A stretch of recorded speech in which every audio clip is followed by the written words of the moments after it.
15 love.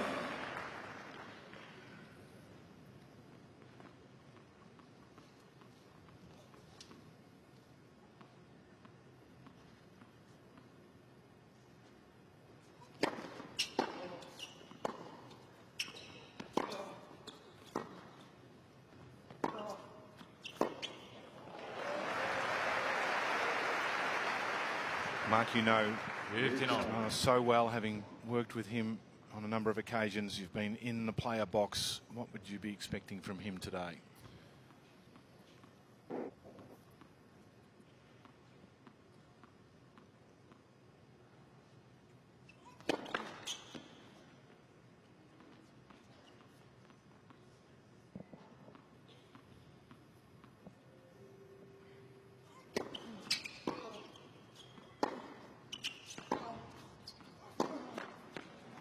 For me, you know, well, 15-13. serve +1 would be something that he's focusing on. Definitely that first serve, and then, you know, look to take advantage with that forehand of his, and where he can dictate the point and move his opponent around. That's the biggest thing. But first serve percentage is going to play a huge part in today's match, I believe.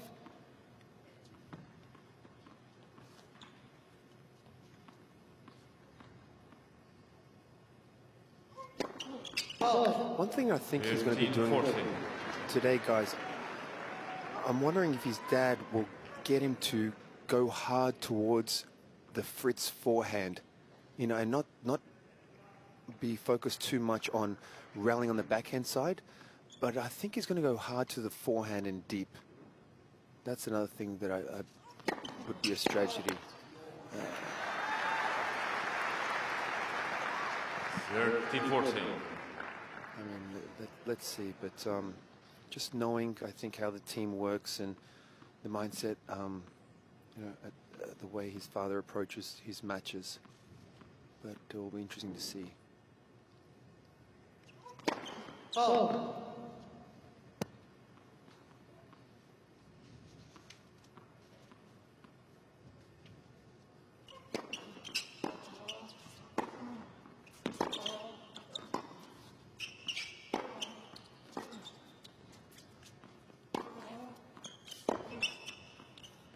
That's a great shot. That is a great shot, because it had unbelievable clearance. It was about 1.5 meters over the net, and it had the shape and bouncing that, and it really sort of broke the sideline. Interesting what you said, Mark, about their team. So is Stefanos' father a person that looks to find the weakness in the opposition, we'll just attack that? Or is it about playing your game? He's more, to be honest, he's more focused on the opponent.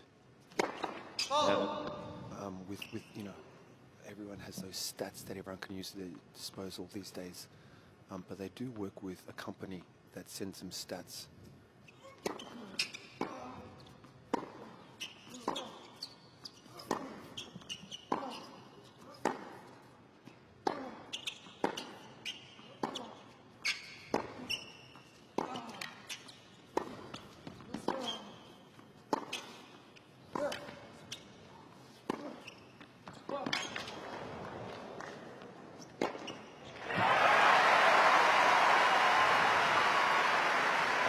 That's where Steph is most dangerous. When he gets that forehand in the middle of the court and he sets his feet, he can hit it anywhere.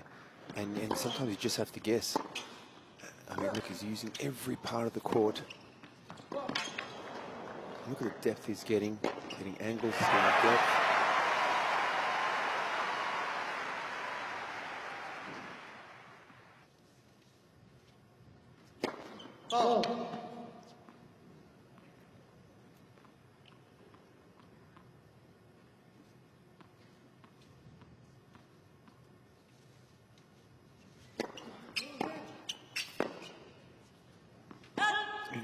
And Roger, I love your thoughts, but for instance, that break point at 30-40, Fritz hit a decently deep return backhand, but he was in the middle.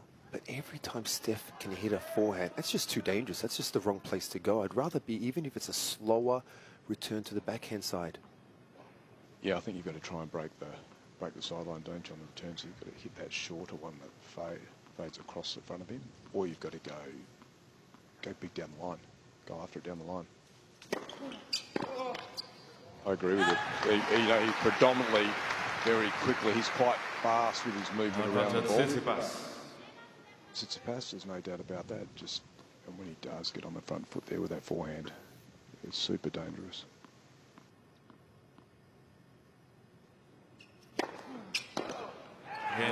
So that was a test, opening service game. So Roger, homework's completed. Yeah. And it's a very broad list. So Rafa once, Novak once, Roger once, Zverev a couple of times, Dominic Thiem a couple of times, and I reckon Stan Wawrinka was the first one, 2016. Stan, the man, must have been in the top 10 back then. Okay, that's a solid crew if you think about it, and Dominic Thiem would have been in his prime too at that time. So, that's a pretty respectful record, I'd say. I think I'm missing one, but he's run into some good ones, at the peak of their powers, no doubt about that. But it's just a stat that he'd like to change. Yeah, who wouldn't? Interesting with these two guys, you look at Tsitsipas and you'd say if you just looked at it without thinking, you'd say Tsitsipas would be the owner of the baseline through the rallies, but actually the man who's about to serve plays closer to the baseline at a greater percentage than Stefanos does. And you wouldn't think that if you watched.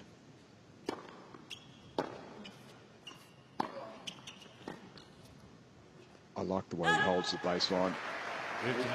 Fritz, his tennis IQ is very, very high. Great defender for his height. And he's able to play all sorts of shots using the full court.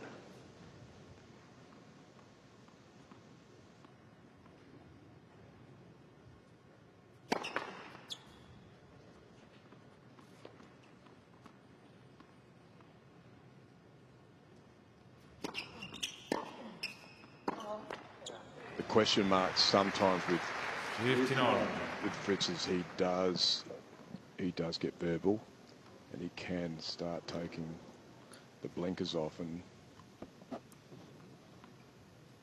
so we'll be looking for that one during the match.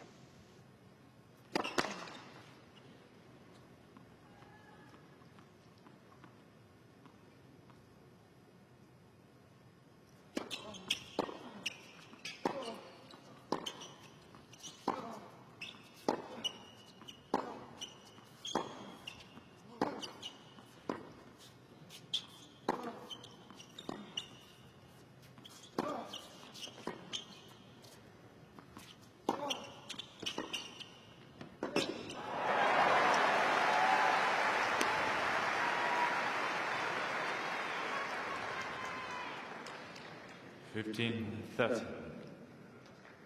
set up the point well here. I mean, that was lucky to make contact with the racket. I don't know what happened there. If he tried to, it was a big swing for a volley. He tried to go for an angle cross court on that one.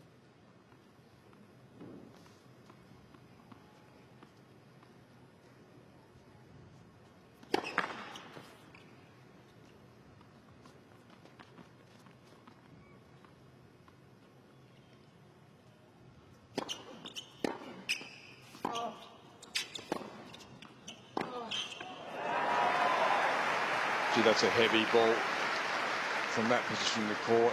15-14. Tsitsipas gets so much up and down, Mark, can't he, with that forehand? So whippy through the wrist. Yeah, he can hit any shot with that forehand from anywhere. We'll see a lot of serves, 13, David and 14. Mark, obviously going to the backhand side when there's a bit of pressure on from Taylor Fritz, because you're generally going to get that block return. That's the first serve he made in this game.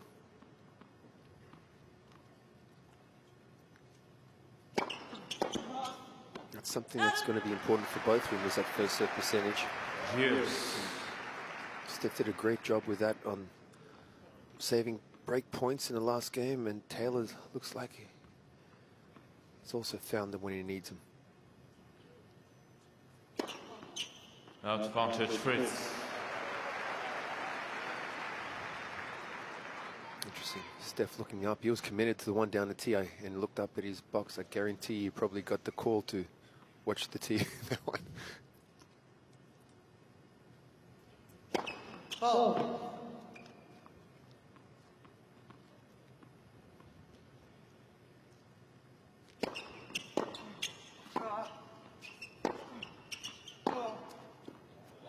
Jannik Fritz. So both players digging themselves out of the hole, saving 2 break points to hold their opening serve. But when they're collecting this data, Mark, 1 game on. are they just collecting the data purely against the matchup they're having? Yes. Or just yes. general? Okay. No. It's purely on who they're going to play. Right. Okay. Interesting. It's interesting that there's so much focus on the opponent. Yes. Versus That was my thing. I was like, I understand to get a couple things from your opponent, but at the end of the day, you've got to focus on your game. I mean,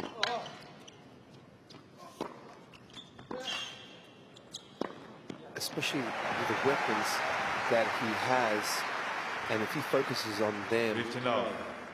more than half the job is done. And then you pick up a couple things here and there, but at the end of the day as well, the stats on that person is not the stats against him. It's the stats against other players, and he might approach this match completely different.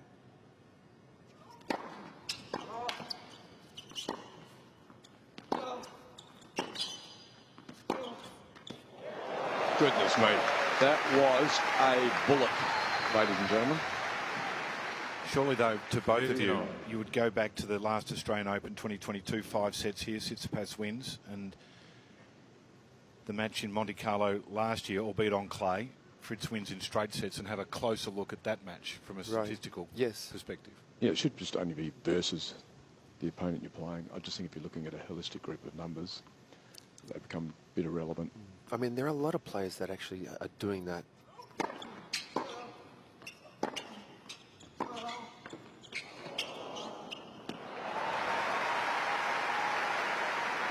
Especially now with technology, you know, there's so much 30-15. information at your fingertips to take advantage of. So it's only normal that these teams are looking to, you know, if they could help their player 1% here, 1% there, that might make a difference in a match. Why not use it? Oh.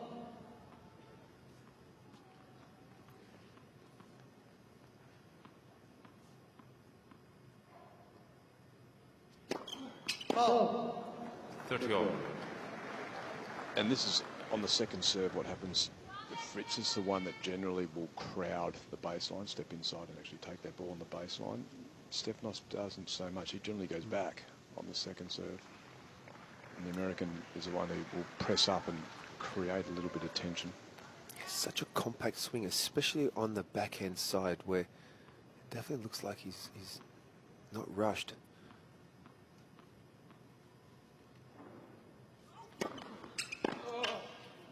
Serve. 40-30.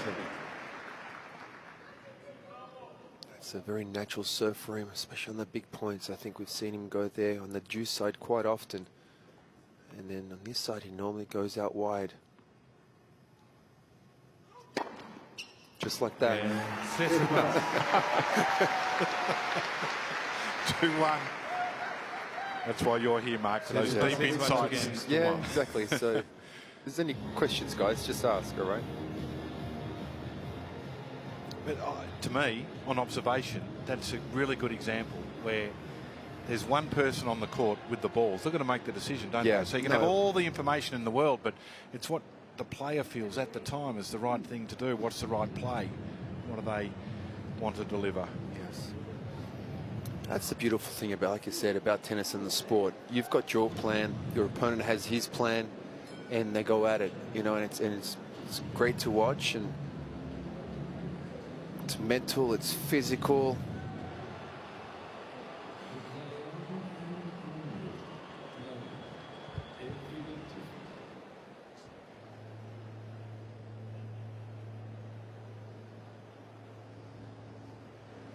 Time.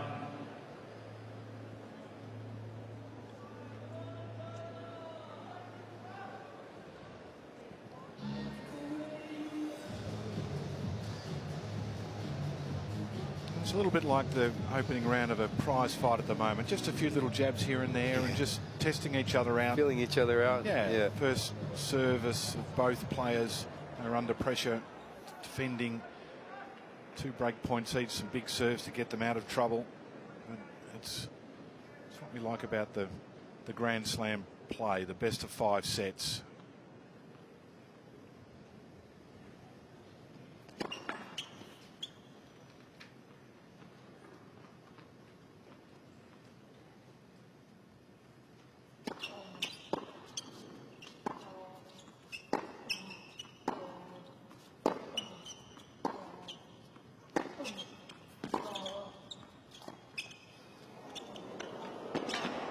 Good touch.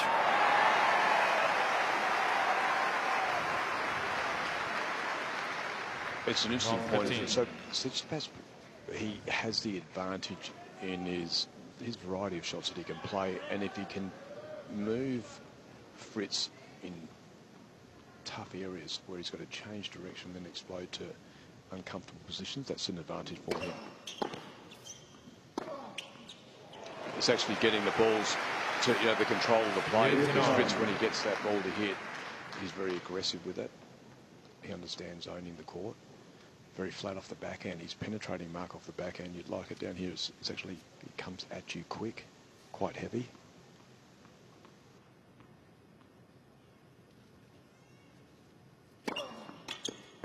Third, 15. Yeah, I watched Dimitrov Kokonakis match down there a few nights ago, and it is a great spot, and it's so different at your angle, Roger, to see the way, the pace of the ball and the spin and the shape is, you don't realize, I mean, we get to see from from this height, it's a really great angle to see the way they place the ball, the way they move, but not until you're sitting where you are do you really how impressed you are with the way these guys are hitting the ball. I'm pretty impressed, and I'm right at the back. Yeah. Fritz. Well, it's a more comfortable hold. 2 games old. Interesting. It's 2-all. Both players have had opportunities on return of serves games, and both players coming up with the goods to save.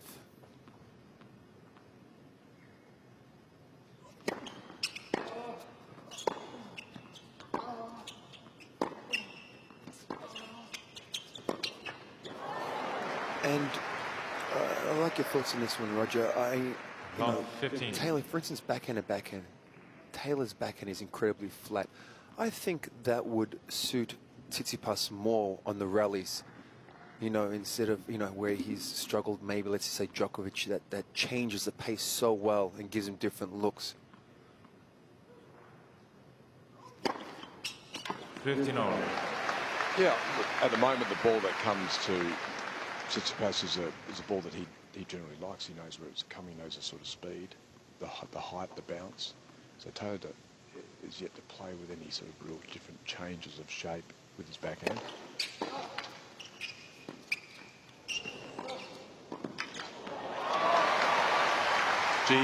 Moves when he's in full flight. Tsitsipas, he plays such a big game around the net.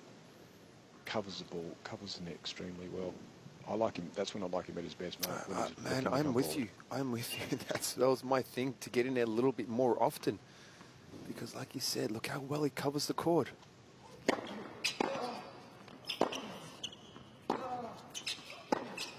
That's a lot of pressure you put on your opponent. Over 3 sets or over 5.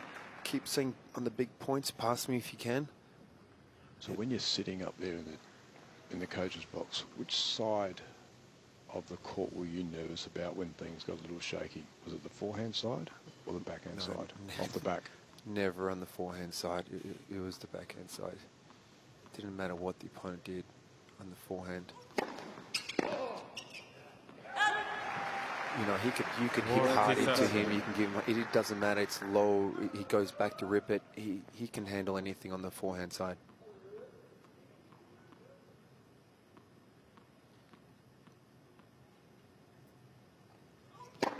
Jannik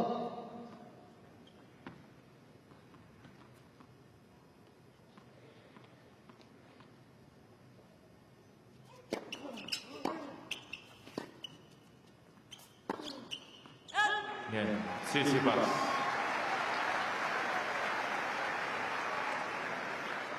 So after the struggles of the first service games for both players, been pretty comfortable since. Tsitsipas 3-2.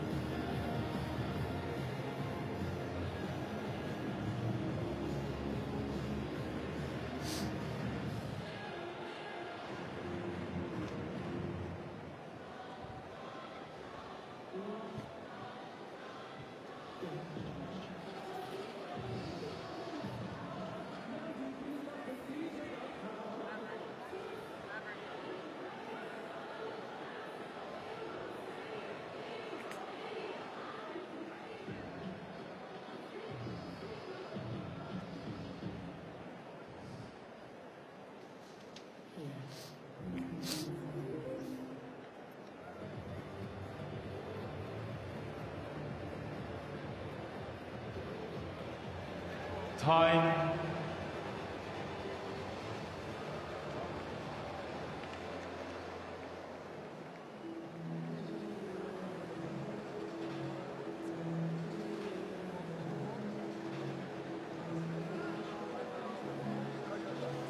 In terms of win-loss record, the Australian Open's been the most successful Grand Slam tournament for both these players. Tsitsipas 24-6, four-time quarter-finalist.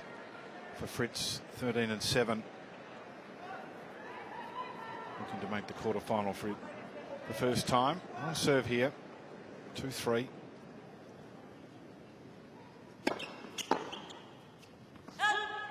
Pretty love.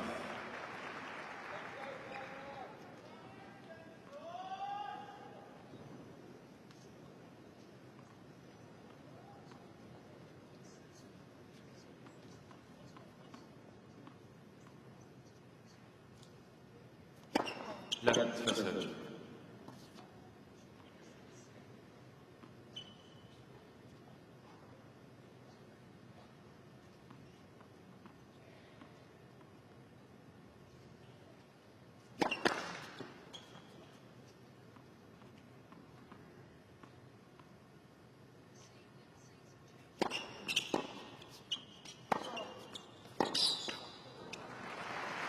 Thirty love.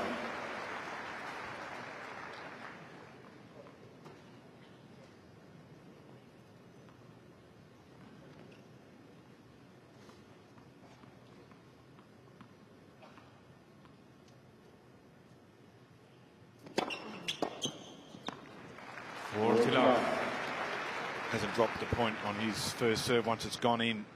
Taylor Fritz, and he's now in front marginally in terms of first serve percentage at 56%, at 9-9 when the first one goes in.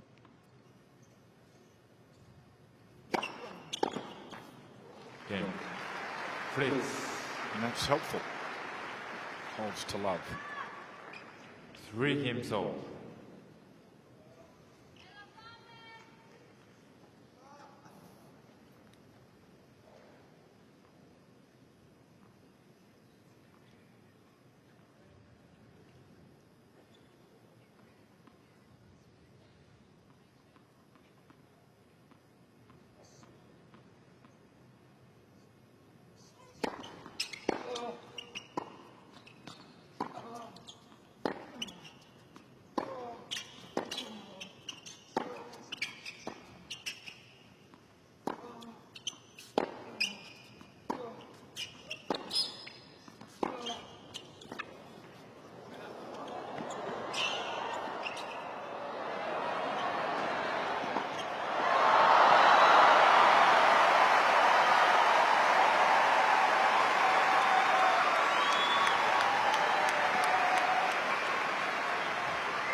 What a point.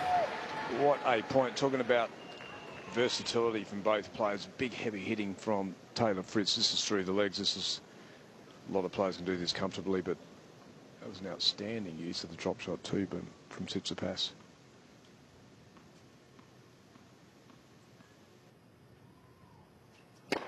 You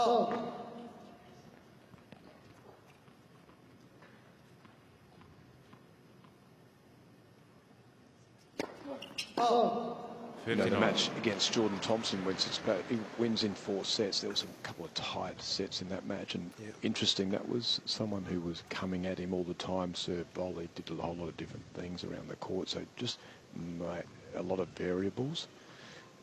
I'm not sure whether Taylor Fritz would have had a look at that. It's not his game, but understanding that can disrupt someone who wants to play free-flowing like Stefanos.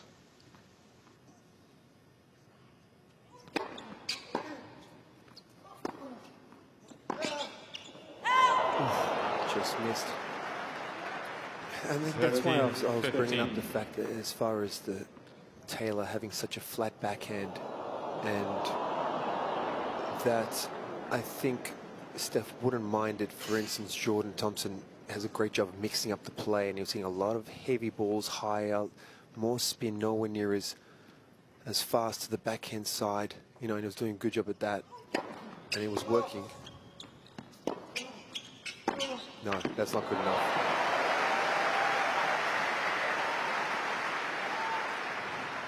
You know, against anyone, you can't come in the middle of the court right into the forehand slider, but especially against Taylor. With that weapon he has of his, look at that, just. And especially not with a topspin, Mark. If he had aggressively hit that with a chip, maybe, but still probably would have been in trouble.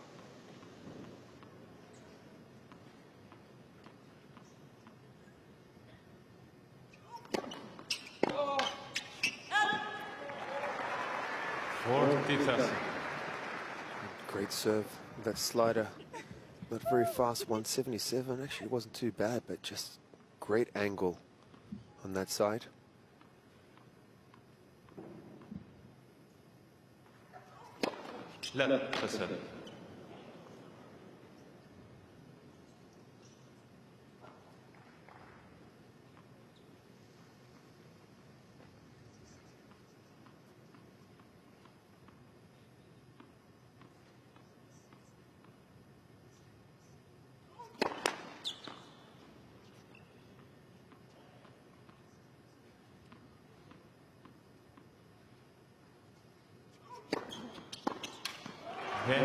Tsitsipas, new ball space. So since that first service game, both players have defended 2 break points. We're on serve, 4-3.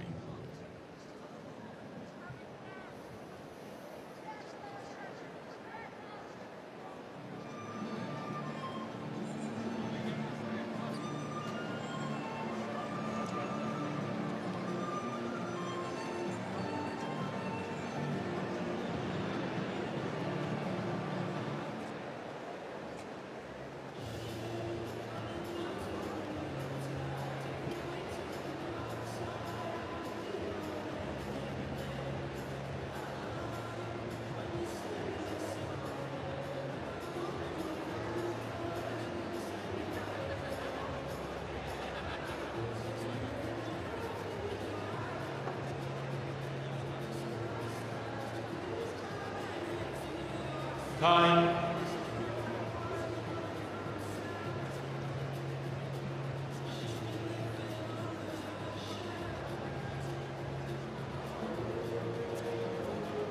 Approaching half an hour here, Cain Arena.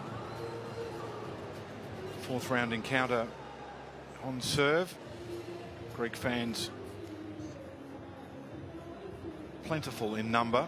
Flags fluttering throughout the arena here, roof closed. David, I'm sitting next to Jerry Armstrong, tournament referee, one of the tournament referees, and I asked him about the roof situation and why it's closed, and they just thought there was so much vulnerability outside that, you know, to start a match and then 15 minutes later had to clean the court, close the roof and do it that way. They'd just get on with it. It's a good point because the outdoor courts are all operational at the moment.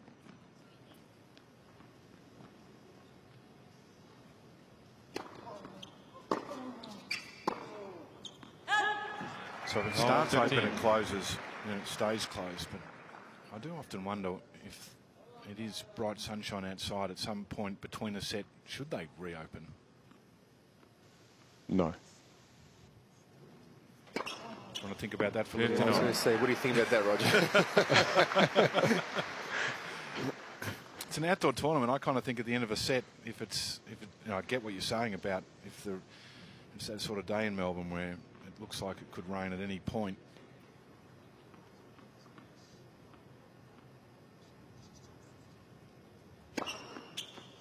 Thirty 15.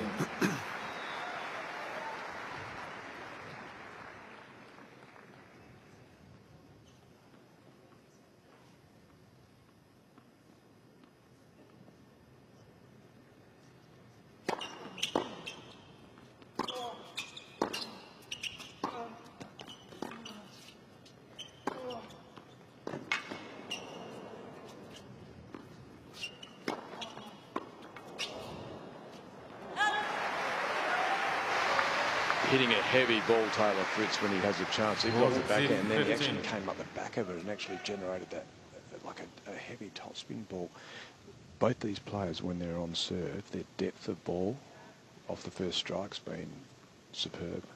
Real back third of the court stuff. Then Fritz. Just have the sense that 4 games all.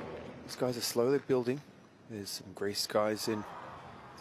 No, but I think it's a good call having that roof on. Why take the risks? Yep. That's the reason why I spent so much money designing this facility.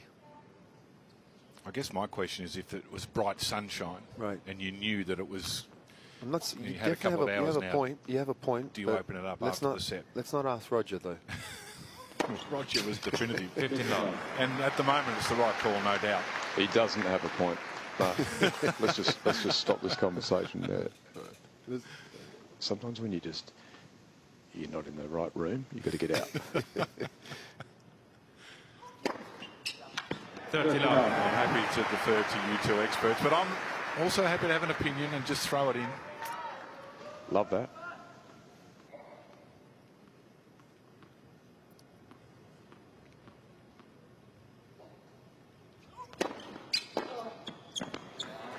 Been some strong serving. The receiver's challenged on a number of occasions, but at the moment, it's the server that's been in command. Tsitsipas serving at 71%. You'd be happy with that. It's good numbers. 40 15.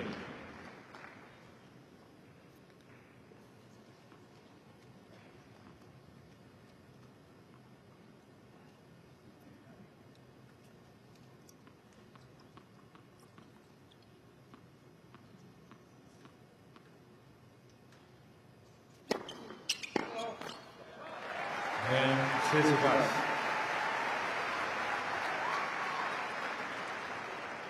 Tsitsipas leads by 5 games to 4.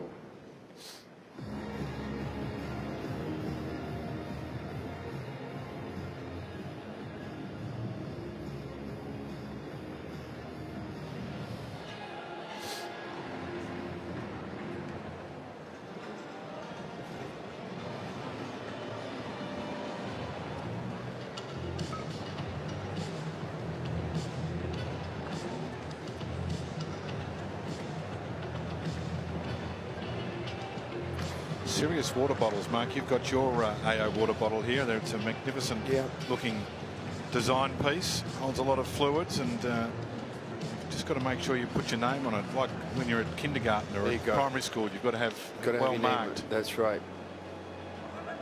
There's a lot around the grounds right now with every player with with probably 5 by the time you put your water bottle, the other one with whatever mix you decide to have to help you with some energy. But,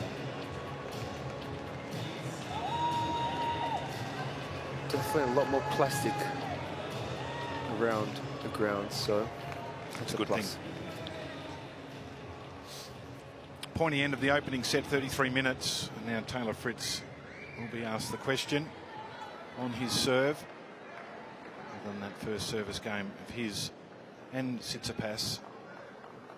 He's been well in command, but does get a little different when all of a sudden there's a 5 next to your opponent's name.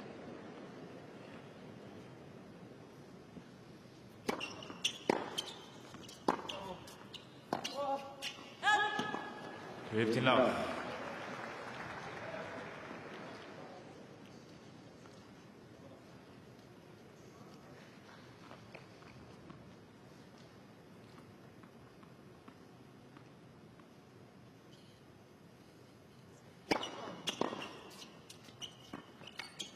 That's a smart shot. Tsitsipas tends to, after the return, hit and go back, kind of, it's a natural movement a lot of the time. And Taylor just showing some really nice feel. Steph was like a meter behind the Melbourne sign. No chance. For Love.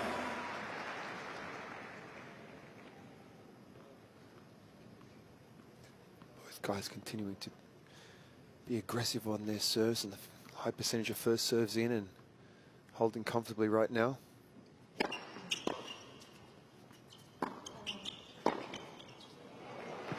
Then Fritz.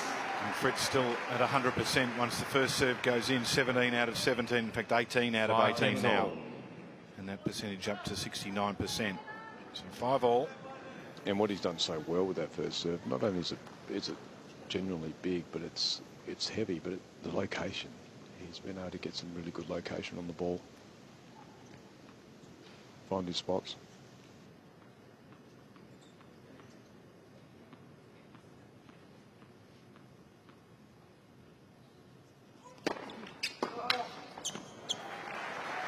Love.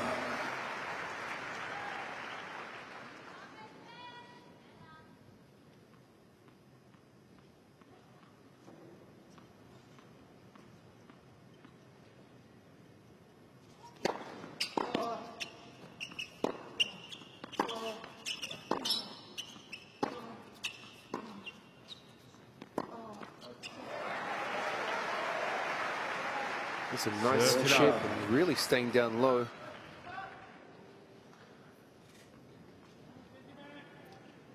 Steph in the past has had the his backhand float at times, that chip, but that one was a really nice one. Oh.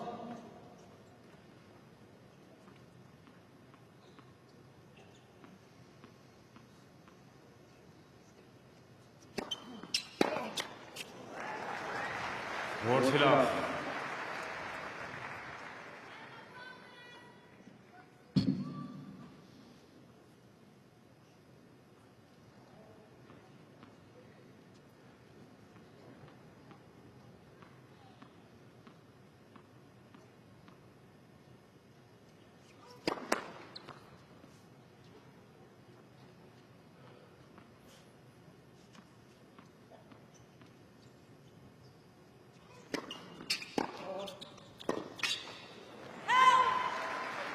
For T15.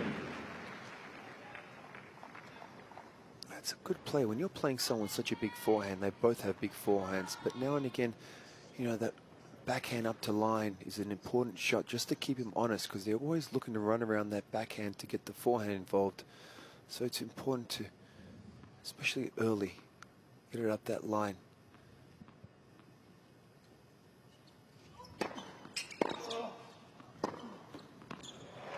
Tsitsipas.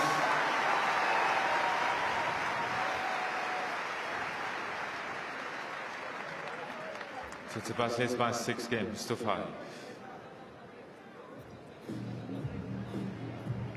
Mark, how there's obviously a lot of conversation that happens with Steph and his dad. I know it's generally one-way traffic. How much of that is he really dialing in? I mean, because there is a lot. Yeah. And so is it? Does he need it? Does he want it? Is that the way they roll? That's with Apostolos is very passionate. He's going to continue to do what he does. But Steph does do a good job in blocking things out when he's on the court and focusing what he has to do. And I think when you see him look up towards his box, then he's kind of looking to take it in and really asking a question. Yep. Besides that, I must say he's pretty much in the moment. Yep. It's always interesting with everybody's teams, isn't it? And the way they work that part of the court. Yeah, like he's just such a natural competitor. You know, I know things get, you know, tight and out there, but you just see the way he's moving in his eyes. He's like I said, you see like a caged animal walking in the back of the baseline at times. He prowls around, doesn't he? Yeah. Every step's got a purpose to it. Fritz will need some purpose here. Send it to a tiebreak.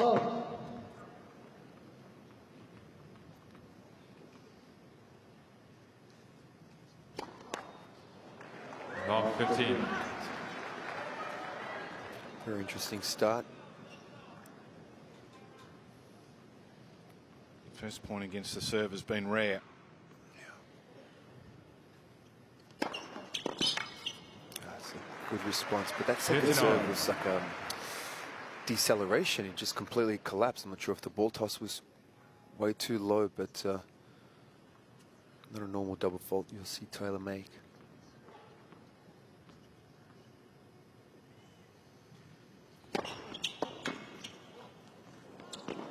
Oh, that's a good effort. That was tricky. That was tricky. So if I'm 30-15. Tsitsipas in this game, I probably would have just leant over to the backhand a little bit more, knowing that I'm probably going to get first serves there. Give him one to the forehand. Just a little different. Like you said, Roger, Taylor's done such an incredible job so far of really mixing up his serve, especially the first one.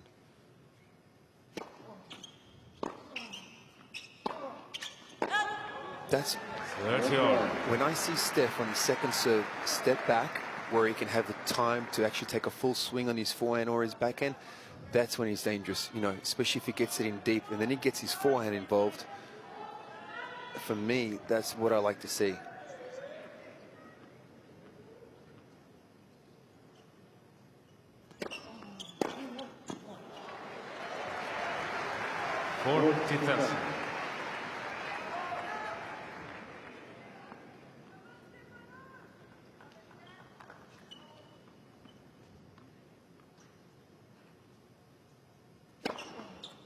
Jannik Fritz. So off to the tiebreak we go. 6 games all. Tiebreak. All right, boys, who's your pick? I'm sitting on the first serve. Whoever wins the first serve? Whoever gets the most first serves, I'm picking that person. I think it's very neutral. They're both, we deserve to be here, and it's sitting on. We've both got a bit on each, I reckon. It's just going to be a moment, I think, of individual brilliance. Just the first two service games where both players face two service break points. That's the only break point opportunities of the entire first set, and they came in the first two games. Not much between them. Yeah, like Roger said, the first serve percentage is going to be huge for both these guys, and right now, both of them couldn't have asked for a better start. And Fritz still yet to drop a point, and the first serve's gone in. 23 from 23. Oh man, you've just screwed him now.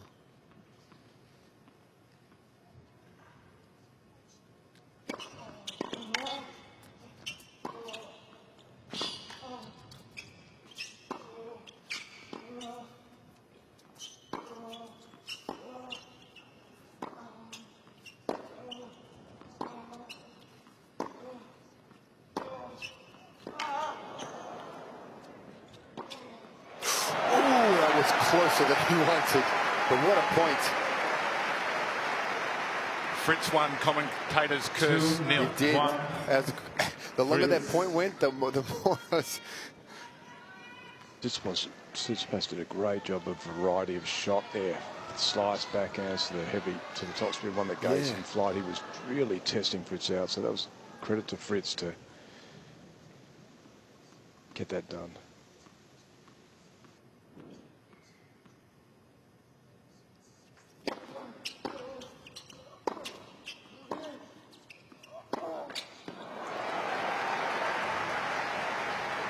3-1. Fritz. He got the one he wanted, that one mid-court ball, looking to hit that and come in.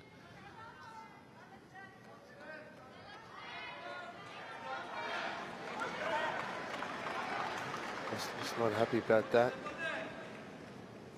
Ever tried it? It's not that easy, is it? 3-2.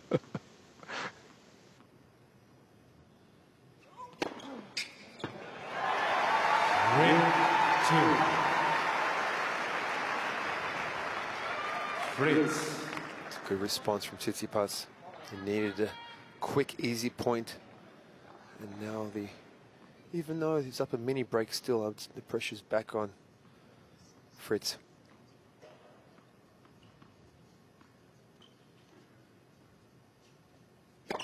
Oh.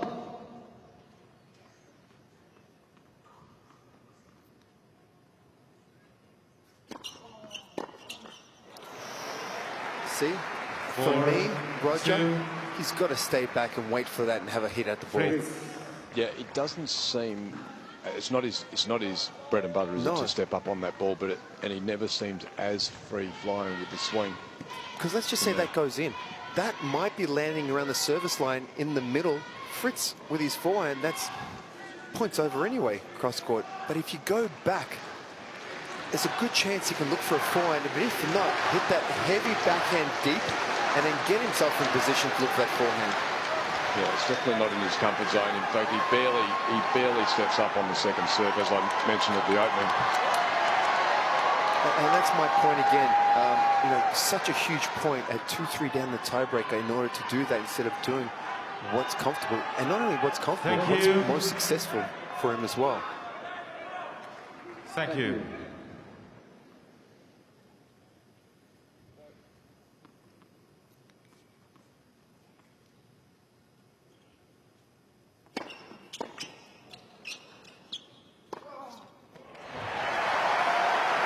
David, to your point on the route, the reason why we're seeing such pure serving is because we have the pure conditions. They are good, they're very good servers anyway in their own right, but they're playing with, you know, pure conditions.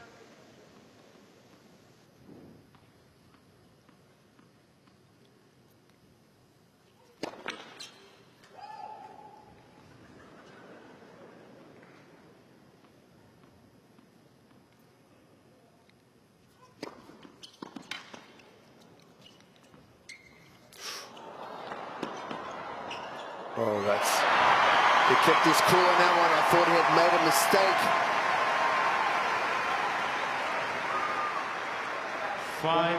5-3. This, I thought he was just going to rip this one. He got there with some time, and look at this, just kept his cool and went down the line. I did not expect that. That was good hands.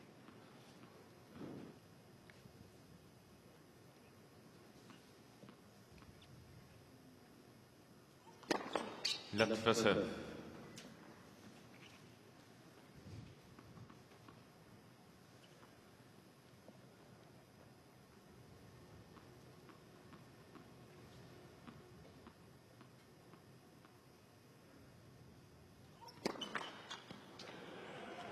Please.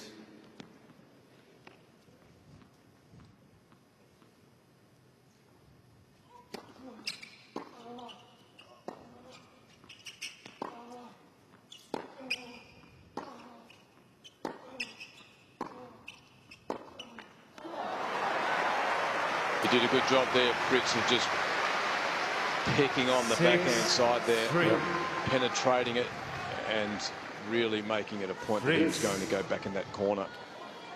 And this, you know, different 2-all, 3-all, you're feeling relaxed, loose, you can hit the ball, but this is where the pressure gets on, and it shows again, for me, that backhand is not a good backhand for Steph. There's no shape on the ball, there's not a height over the net. Even the two previous ones went over. Set points.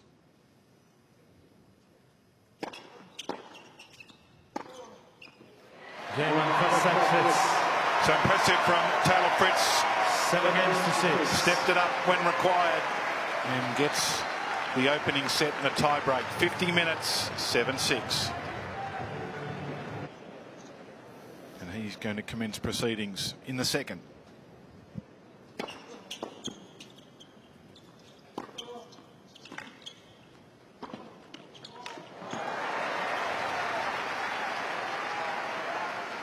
Also, because if you had coaches allowed to sit down with the players, or they had a couple of minutes, there wouldn't be much you'd be changing on both sides of the court, I wouldn't think.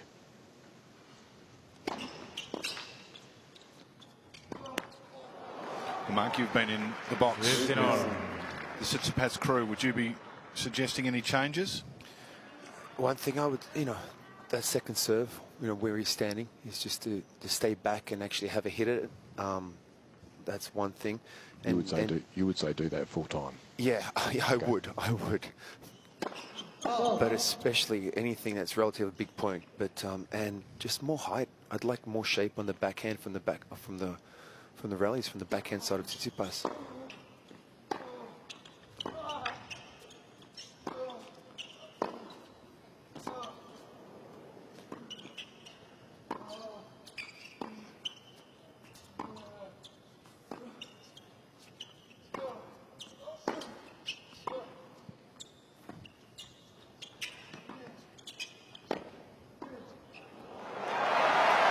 Very impressive point.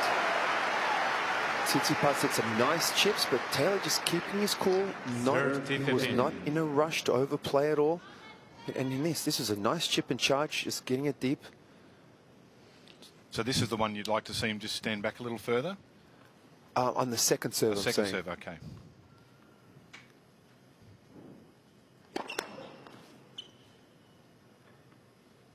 Yeah, that's what he should have been doing, every second serve in a tiebreak. Well, I think he only had one or two.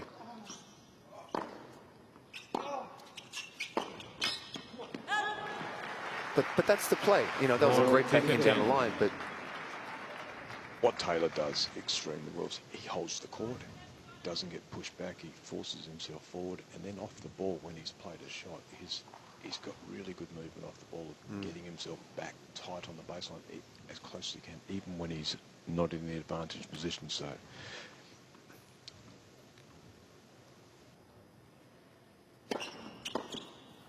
Fritz.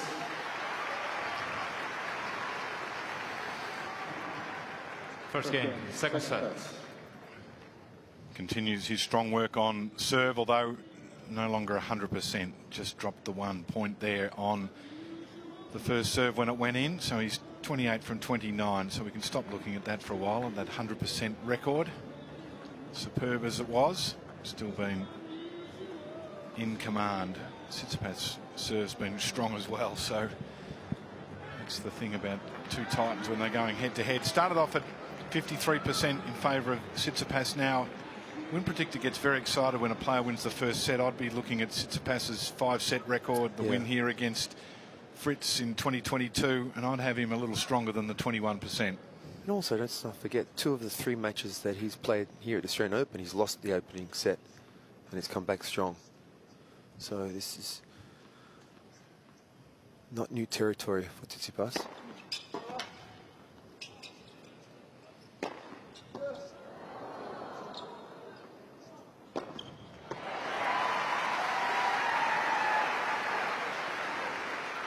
Love.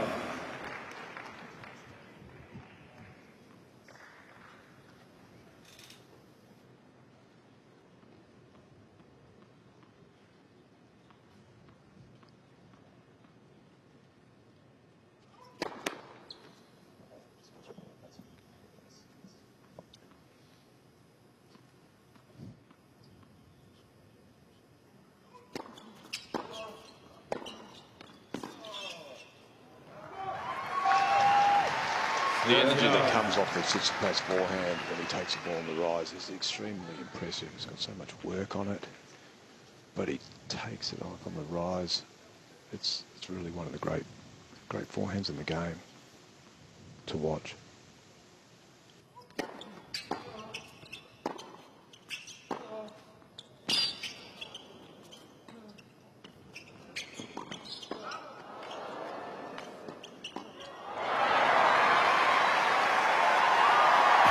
interesting.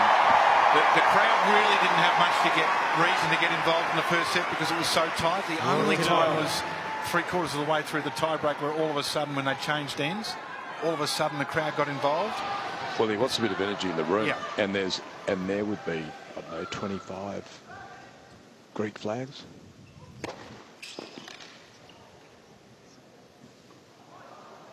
There's one American flag. Yeah, I think that's a good play from Tsitsipas. 1-1. It's the first time we've really seen him urge the crowd to get involved. Look, if you have them on your side, that's what that's what they're there for. Yeah. You, especially down here, the People's Court. We've seen the important role of crowds, and they've played for the players as far as energy.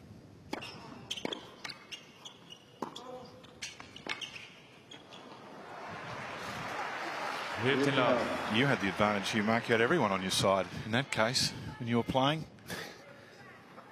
I was lucky enough to get some very good support here, which was very much appreciated, and it was a lot of fun, especially those night matches.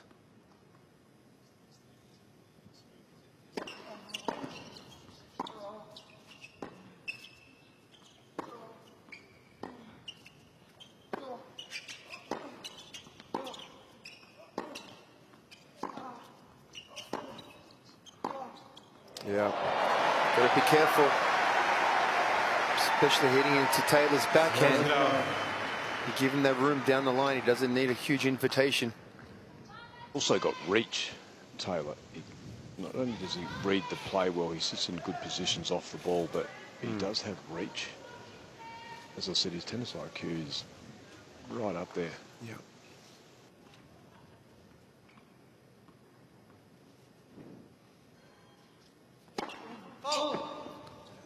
Another thing I've seen too, Roger, is Tsitsipas is starting to hit a lot more slices right now.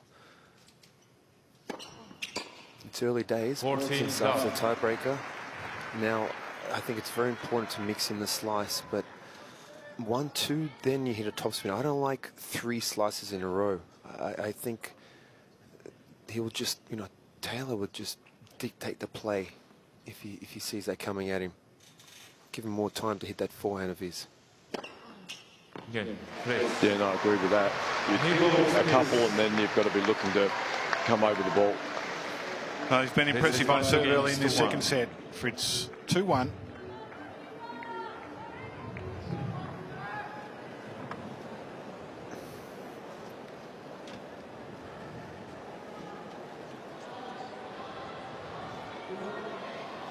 Tsitsipas box. Popular spot to be. Petros on the right-hand side. What's the atmosphere normally like in the box there, Mark, when... Nice and relaxed. Relax. It can get, You're disputing that, Roger? Can be some tension. No, well, Mark Wright's been jumping up and down, and no, that it's all part of it. Doesn't I don't think. I think any box is exactly. It's got energy to it. You're there. You feel for the player. You're riding every point. You're riding every step they take. When they're down the set, there's a bit of concern. This set becomes. Even situations sitting where you are, Roger, that whisper box, it's nerve-wracking. It gets, and let's not forget too. End of the day, his father is his coach, but number one is his father. I watch my son play basketball. He's 9 years old, and I get nervous.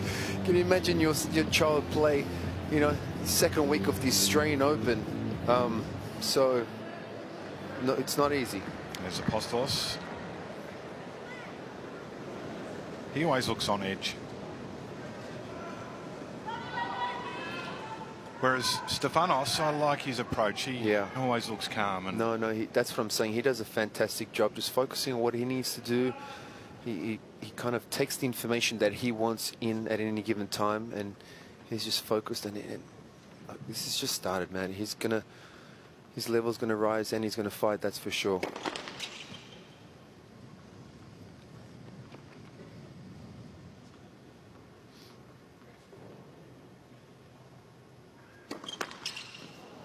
Love 15. I'll tell you what, you know, the look on Apostolos's face, that's the look I get when my kids ask for the iPad. I have the same look.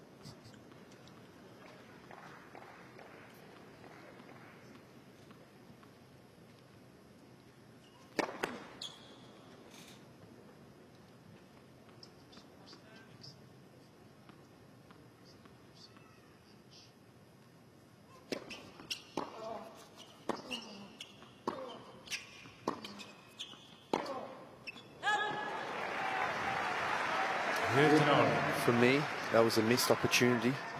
He's got 2-1. He's got a double fault, love 15. He had a good look at that. He doesn't need to go for that big of a shot. I mean, 85% of his pace is heavy enough.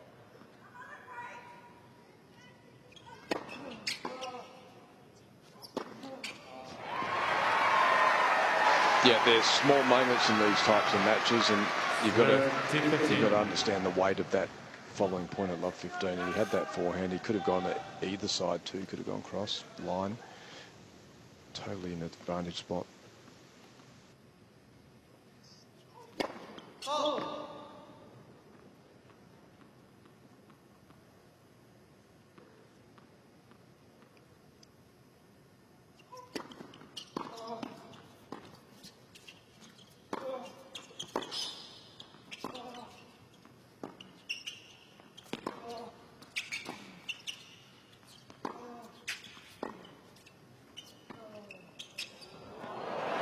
He's been good, Fritz, with that drop shot. Yeah. Like Roger's saying, he's got such a good vision of the court and where his opponent is at all times and what shot to play. He seems to be making the right decision all the time. But again, sorry guys, I'm just going to go back to that slice. There's too many slices.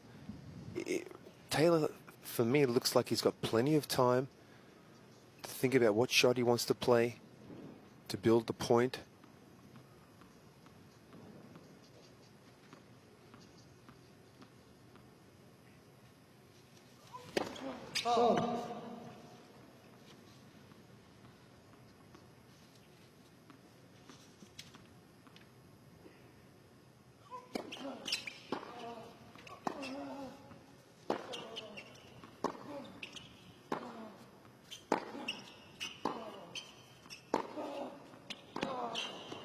Well done.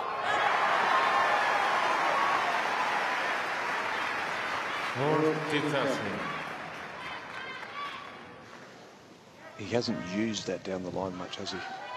Yet, off the backhand side, that was a pearler.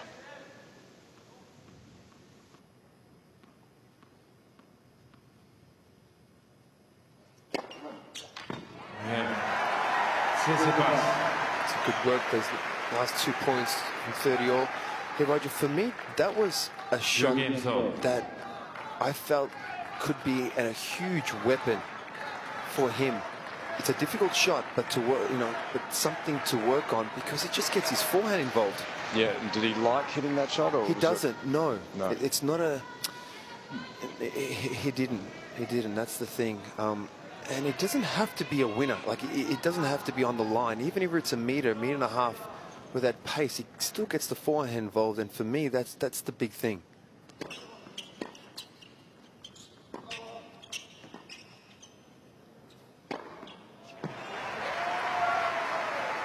It's not going to work against someone like Taylor. You've either got to throw that at roof height, so it comes down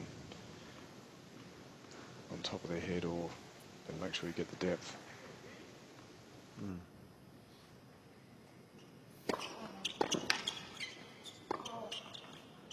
You know, when I watch this courtside, it's sort of obvious that the pushing around is being done by the American. And I'd love to see a bit of pushback from Stefanos in the rally. Yes. Like, just step up and take that extra half a step forward. He can pick the ball up on the rise and start to push his way back. I agree. Now, I wouldn't ask that of a player who was very uncomfortable, didn't have that skill set, but Stefanos has an enormous skill set to play up on the ball, up on the court.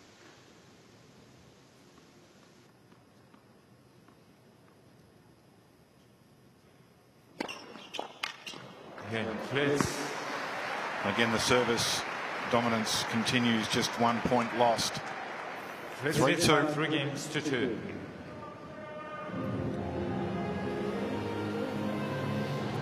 Yeah, that's a scary stat. 35 out of 36 first serves won. Look, both guys have been incredible. If you look at the stats on the serve, very impressive. First serve percentage for the whole match so far, it's at 72% for Fritz. For the match, that's 66 for Steph. That's not bad. First serve points, 197 for Taylor. In the match, 80% for Steph. And then 50% for both of them for the match in the second serve. That's, you know, that's impressive serving.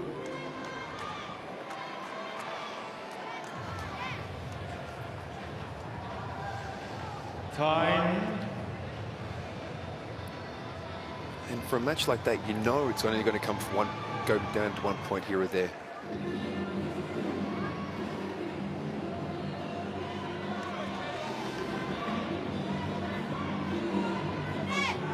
Fans enjoying the action here under the roof at Cain Arena as Taylor Fritz took the first set in the tie-break, tight one.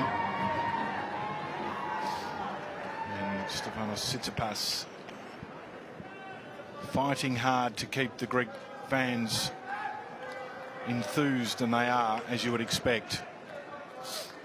On serve, post serve is being dominant once again.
For 15.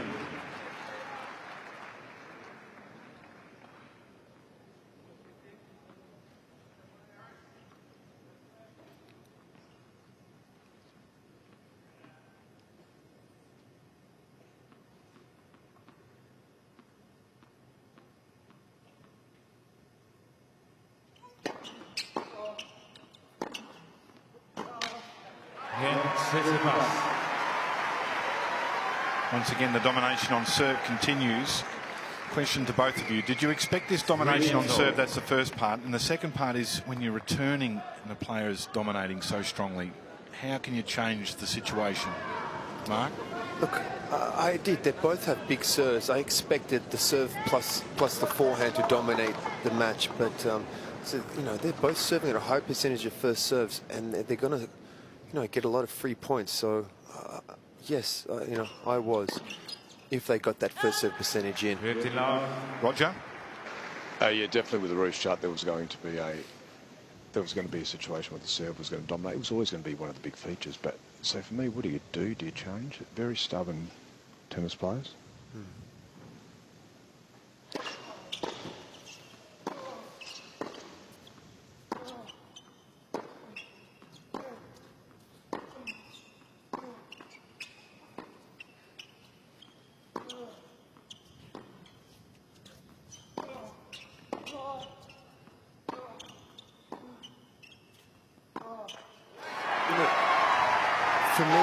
think when you're playing a big server, when I was playing a big server, the first thing I did, and I felt like they had some good rhythm.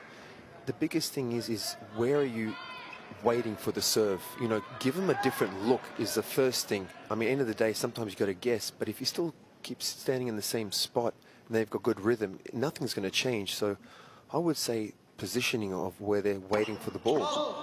You know, really exaggerate at times, be a meter to the left, but then when he puts the ball toss up, then go back to normal position. That's, I think, the first step you could take.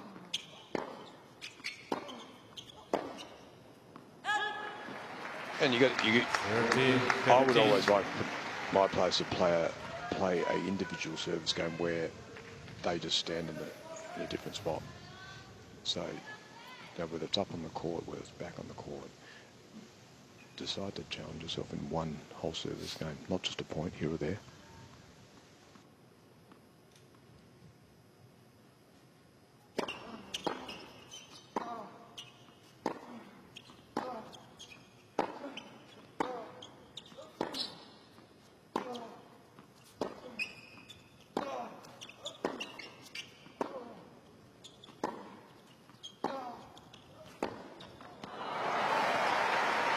The serve's been so dominant. We've just had 4 break point opportunities, 2 for each player, and they came in the first 2 games of the first set. A couple of points, obviously, against the server in the tie break, but it's been a domination from the deliverer of the first ball.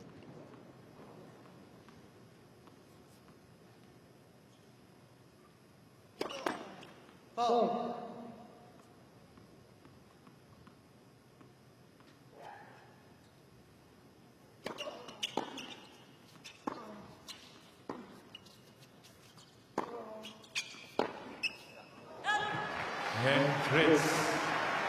And that continues with Fritz leading now 4-3. Fritz leads by 4 games to 3.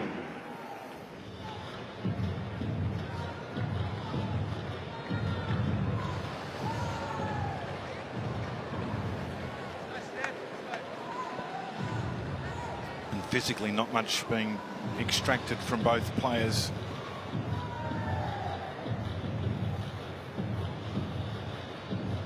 Just 14 rallies, 9 shots or more. 15, 5 to 8.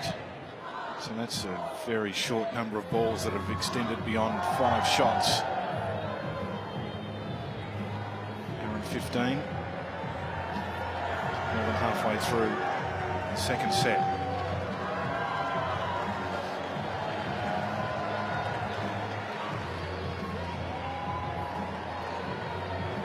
Time.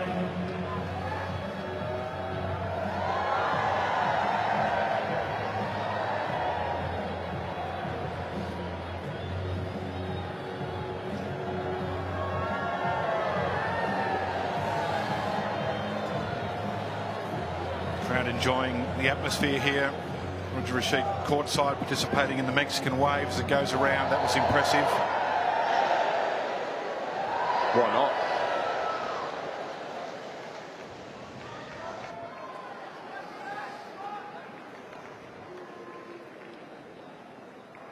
But there's a tension as well, bubbling along in this tight encounter.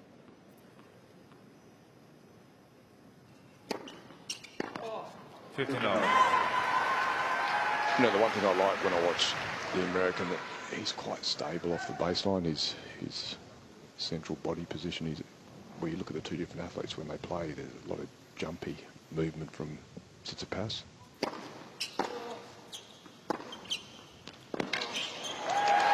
I'm not saying that's a negative, but yeah, he's got some real good body control and stability over the ball, Taylor Fritz, and that's why he generates that big, heavy ball striking.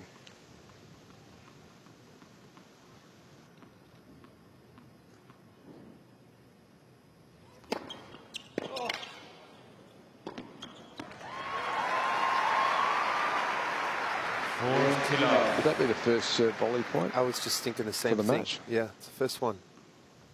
7-6, 4-3, and that was 30 love, the first one. I had a rule. He had to serve and volley once every service game. He ignored me.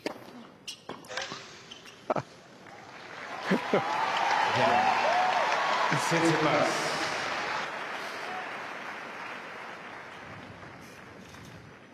Four games all.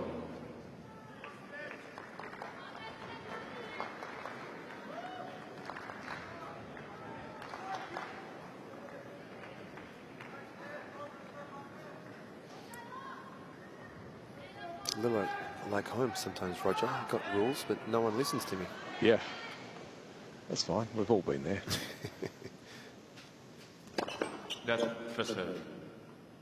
And they do something that you didn't ask them to do, but they win the point. Yeah, that's good.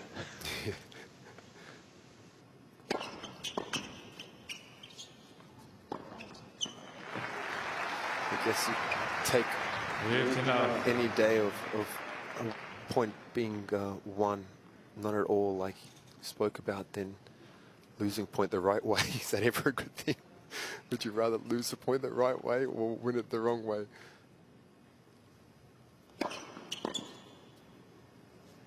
Out. 30 love.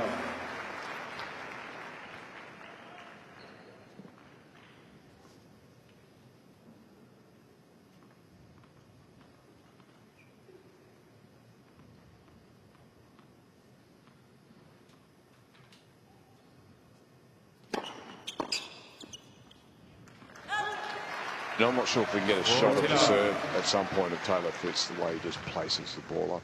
It's simple. And there's a reason why you serve well, the best servers. Oh.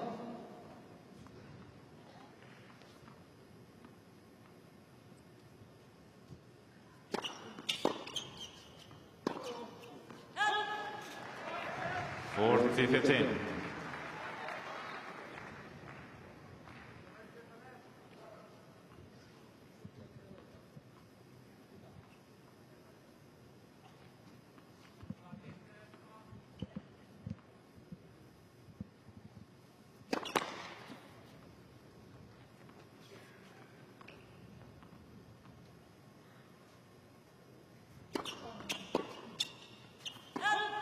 Jannik Fritz.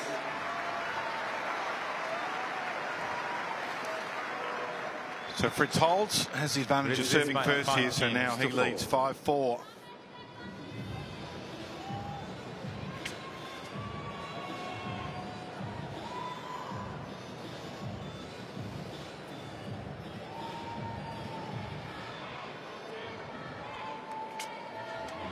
So on the serve, 5 service games for Fritz. He's lost 3 points.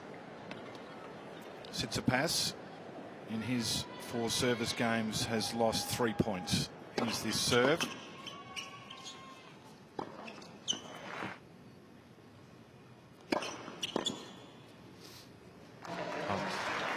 Yeah, it's just a simple ball toss, isn't it? He just places the ball up there, virtually in the same spot.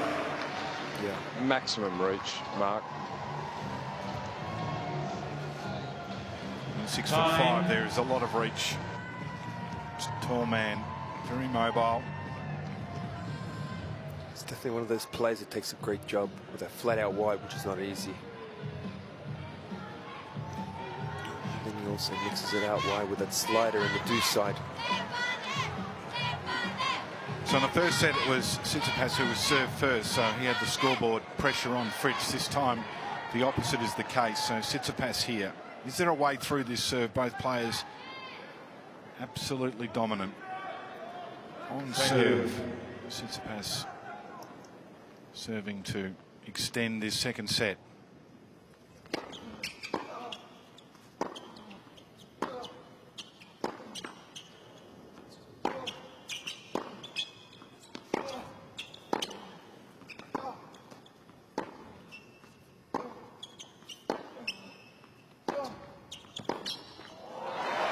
A little heavier hitting perhaps from Fritz. Yeah, he stepped that up, and it's interesting at 5-4 on both occasions. In the first set, the first point went against the server. This time it's gone against the server. In different fashion, Fritz served an ugly double. Be interesting to see whether this can be turned to love 30. But yes, definitely bigger hitting there. That is huge, Roger. I've never seen Steph you don't seem too often get rushed on the forehand side, even if it's deep. Love to know the numbers of how big he's hitting the ball. On average, they're about similar on both sides of the court, forehand and backhand.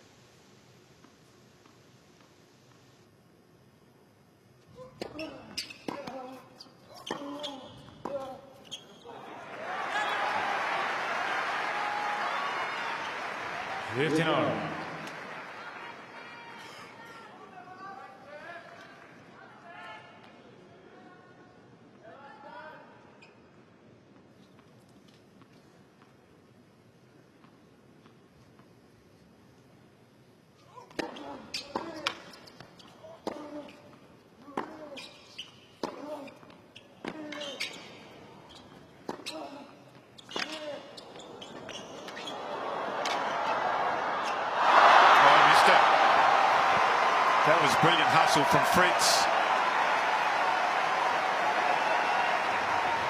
Great moving from a big man. Wow, being pushed out to his forehand and then wrong-footed and then coming in the net and still finding a way to hit this chip. Look at this. That was a good volley. That was a hell of a shot. And then got back into position to worry Tsitsipas as well. That was impressive. Danger. Big point.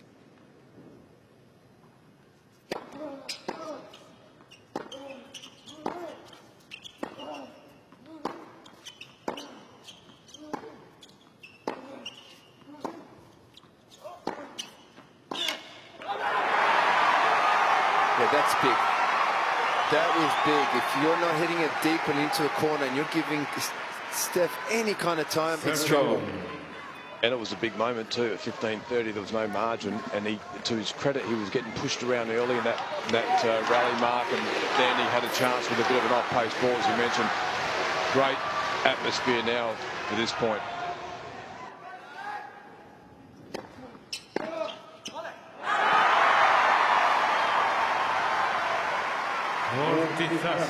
First time Steph's outside of the time when he tried to get them all to chant, is looking at the crowd. He's eyeballing them a little bit to get behind him. Yep.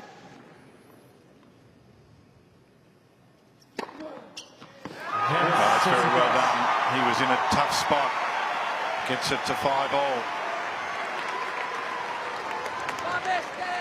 5 games all. You know, it's easy from up here, but it's very interesting, like how big that 15-30 point. You know, Taylor won some big points, you know, hitting hard and heavy to the forehand side, but then you got 15-30, and maybe you can say, you know, don't hit to the forehand side, just keep on the backhand. I agree, and you just saw Steph's dad there. It never stopped the verbal.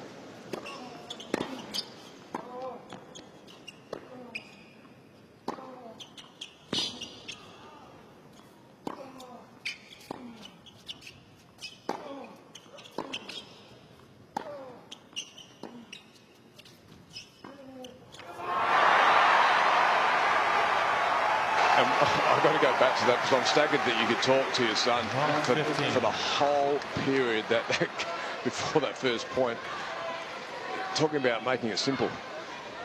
You know, letting him just be free. I think he's just at his best when he's natural. Oh, he definitely is. But like I said, he does a great job in blocking things out when he needs to.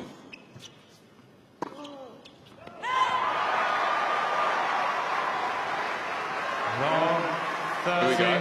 The energy in here has changed a little bit. They're all starting to ride the Tsitsipas train.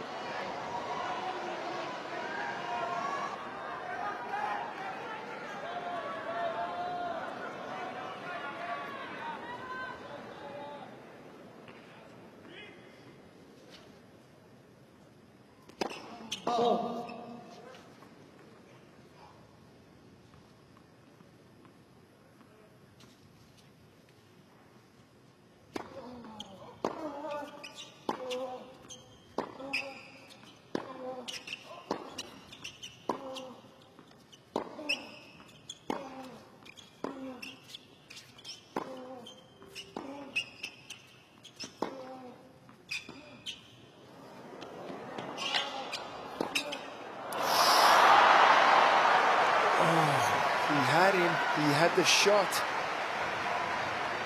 Just slapped it. Yeah, there was a little bit of panic in there. He got a little anxious with it. He did exactly what he wanted. He brought Taylor in and made it awkward at love 30 when you're coming forward.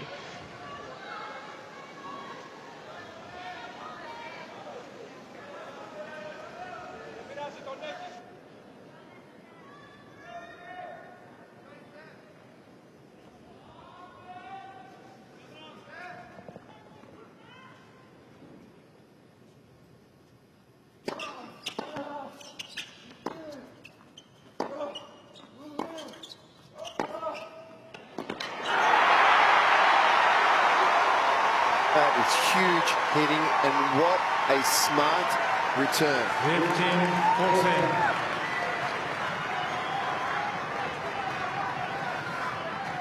15-14. First break points for either player in this set.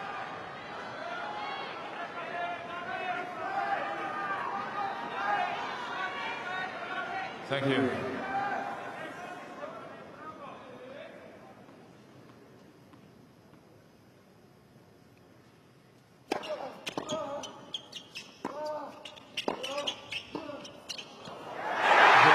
And with the error, Tsitsipas gets the break.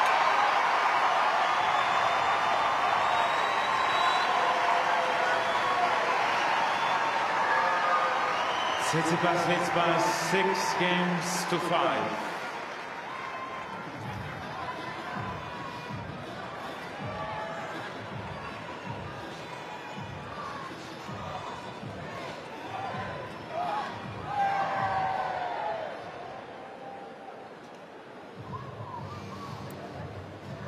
So from having Tsitsipas at 15-30 in his previous service game,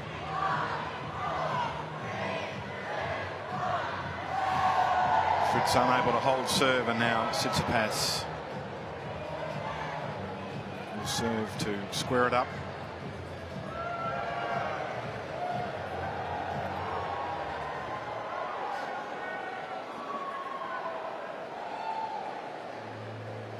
Time.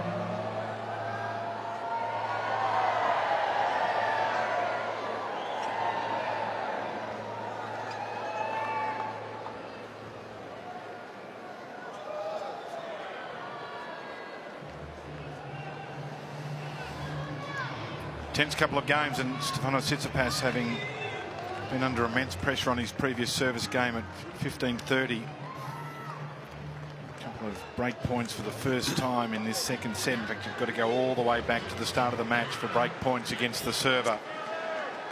Fritz sending the volley long, and now Tsitsipas serving to square the ledger at a set apiece as the crowd start to get involved once again.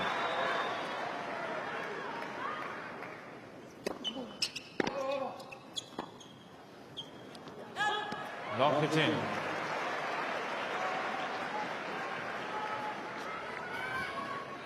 Steph, more hoping that would go out. Need to be ready to play everything. That's a great return.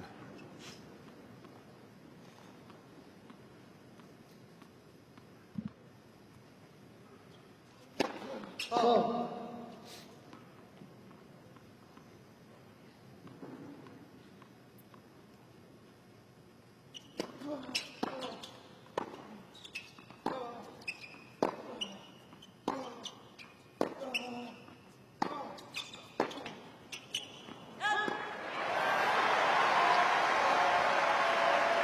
So interesting, guys. We talk about stats and how well they're serving and holding serve comfortably, and all of a sudden we get a break, and there's another opportunity now to break back.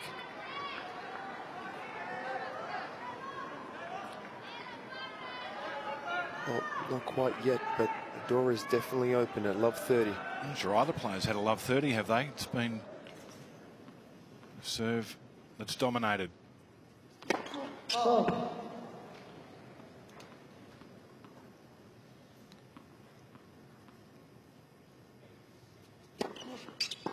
Oh, what a second serve. 15-30.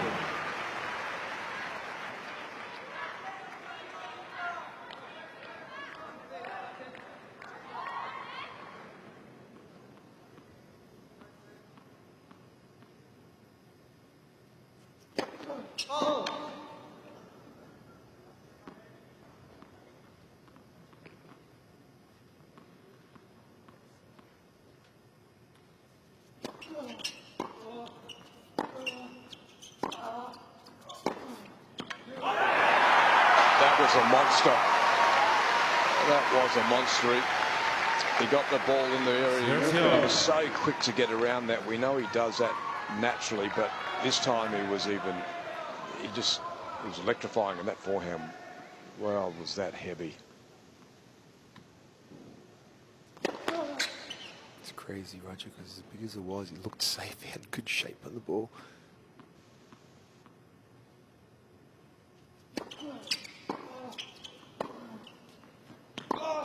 Oh, what a shot! Sitting right on this line. And I thought it was in trouble. Maybe he should just get back into the point cross court, but pulling the trigger from... Look where he was when he made contact. Around the post. Wow.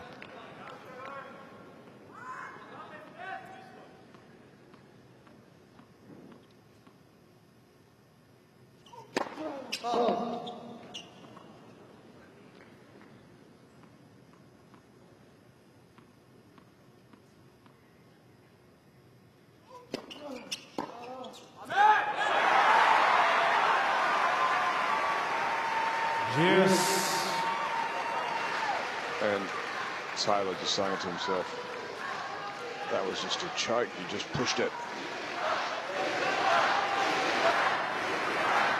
Thank you.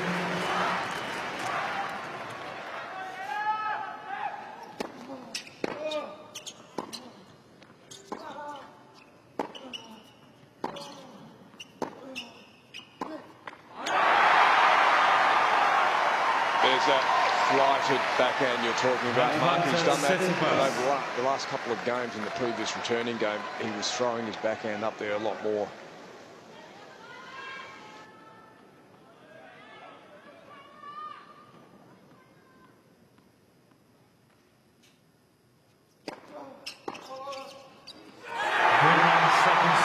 Tsitsipas strikes back. Centerpiece. 7-5. The battle will continue.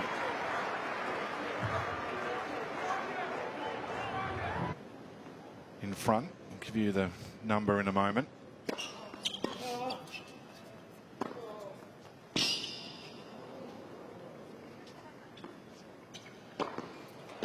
So the interesting thing for me, for both of you experts, is that the serving percentage can't remain as high. I just can't see you can continue to dominate, which means there'll be other elements of the game that come into play. Yes? No? Feel free to discuss.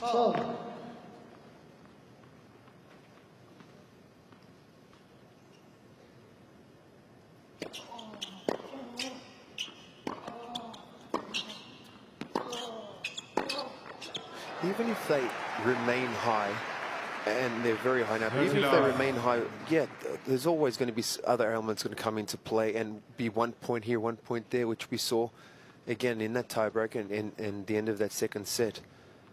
One missed opportunity or an overplaying or... Can they keep serving their socks off, Roger?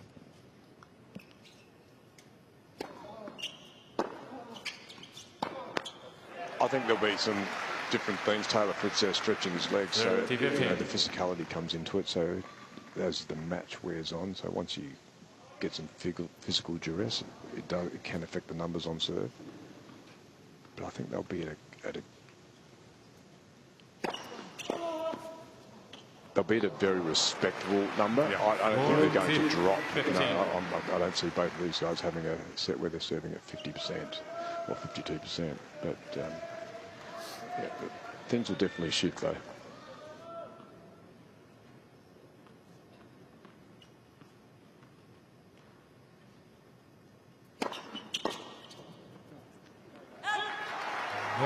Fritz. First game, third set.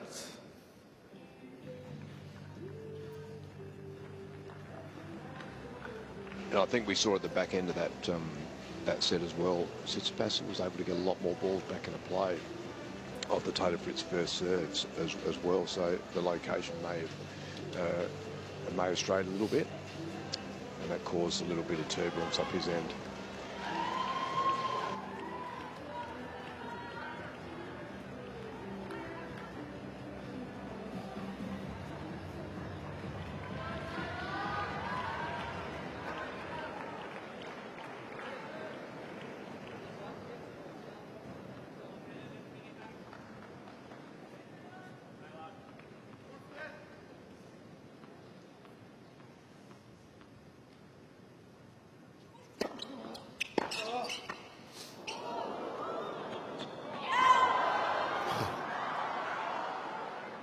Love 15.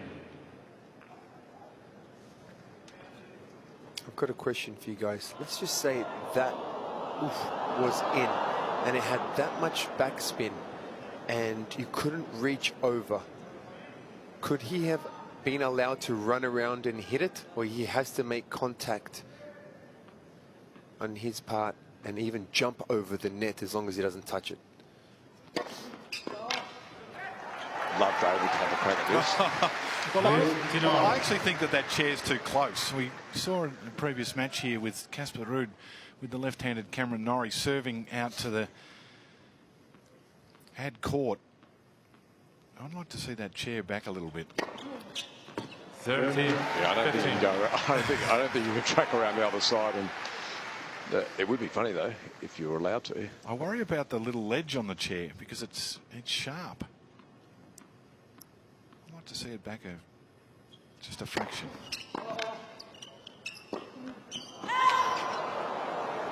30.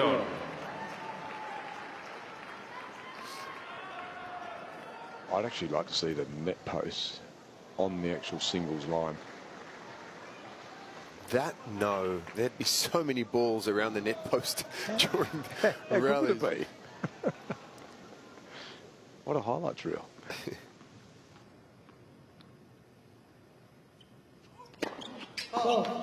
Or just a little tighter, Mark, another foot closer. Yeah. You just want to make tennis a little more exciting.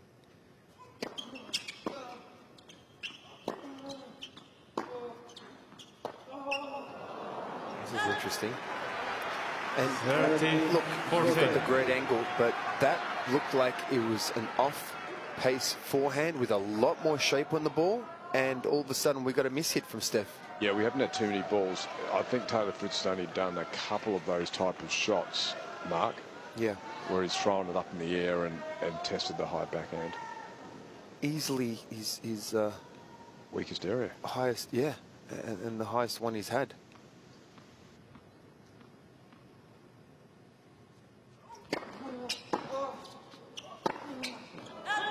Yeah, Fritz.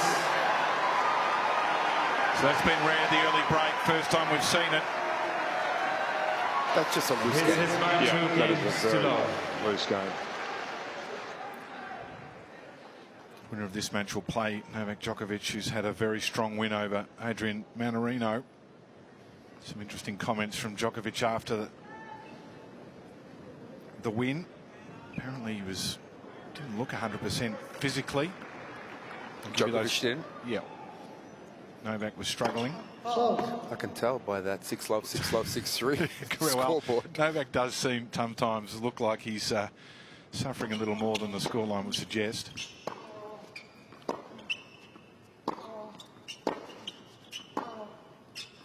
He was asked about what he expected, and obviously he said that Steph's a great player. Obviously we played here last year in the final, etc. Fritz is a great player as well. They're battling it out right now. Let's see. Hopefully they go for 5 sets over 6 hours. Some rain interruptions, light malfunctions, and they keep playing until tomorrow.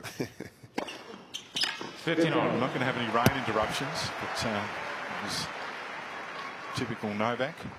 And that's what happens in the back end of the second week of majors. You're looking for the wear and tear of the athlete as they go through your opponents. So this is when the physical work that you do off season counts.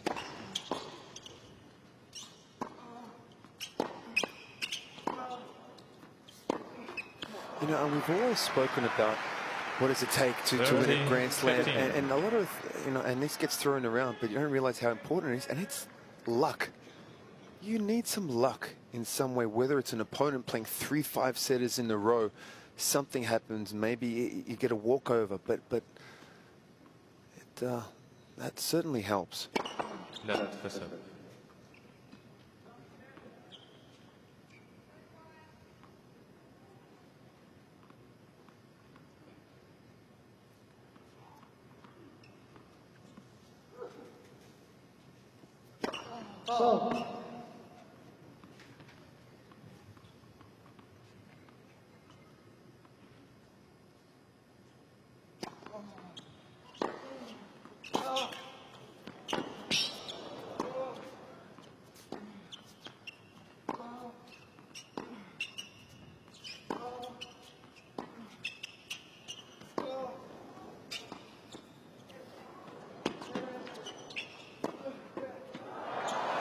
Well, there's some physical battles going on now. That's time Fritz was given a stern test. 30 all. And when you're the viewer or someone just tuned into tennis for the first time, you're marveling at the shot making but to hone in on the athleticism of these guys and the movement. Tsitsipas just moving across court and then it being able to at stretch place an aggressive ball striking. It's incredible.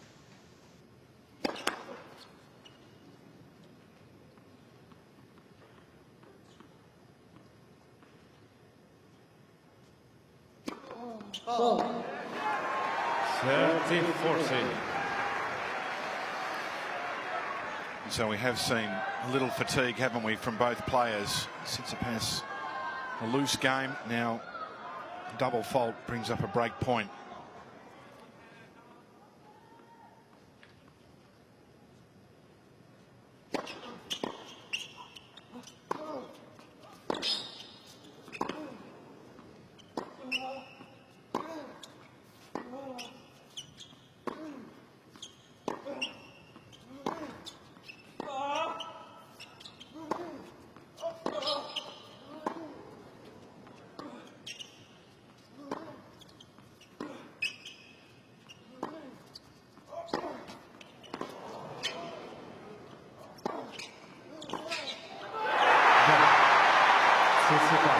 Tsitsipas gets the break back immediately.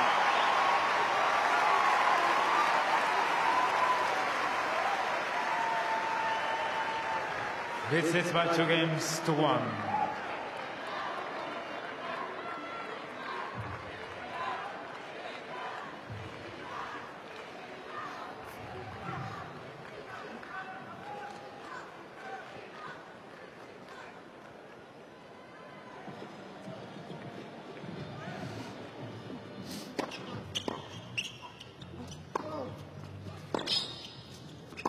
The amount of work from both players on illustration here. Oh, it was physical, no doubt about that. They were doing some heavy work, especially Tsitsipas to survive this one.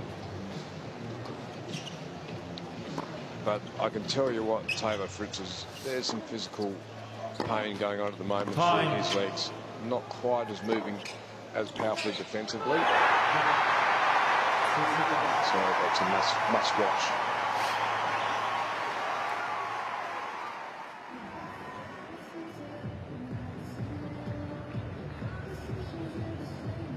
Early in the third set, now 49 minutes in. Trading breaks of serve, and there has been a change in the physical demeanour of both players, as you would expect.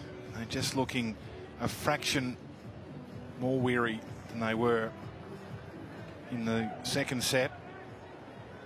I say a fraction. They're both magnificent physical specimens, and Tsitsipas in particular, he loves the long battle. But a few more deep breaths, a little more time between points.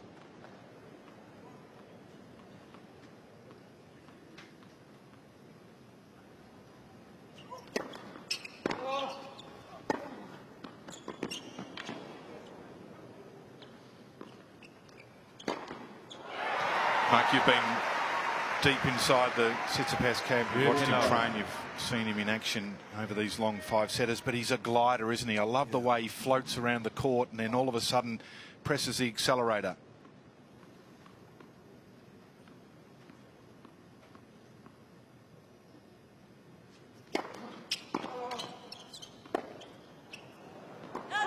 Yeah, he's a fantastic athlete. He's strong, he's flexible. You know, to have those two is just shows, as far as you talking about the way he moves around, sliding. I mean, sometimes almost doing the splits and recovering. It is very impressive.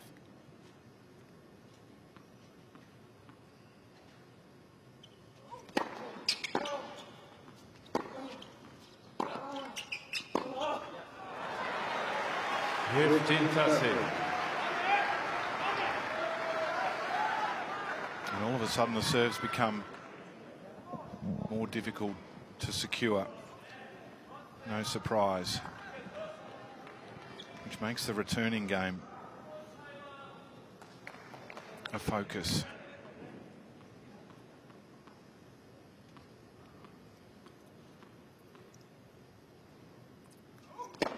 Oh.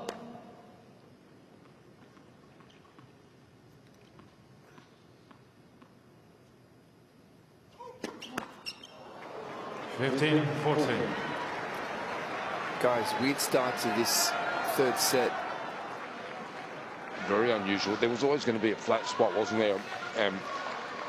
Just your mental application for such a long period of time, it has to taper off at some level. And these are the ebbs and flows that we have in 5-set tennis at this level.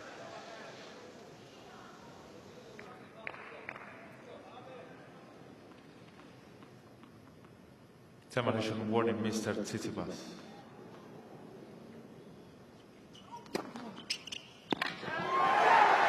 It's amazing how many times we've seen him get a code violation and come up with a big point or a big first serve. How good that he just stayed in his rhythm. Yes. And decided not to back away. And Let for serve.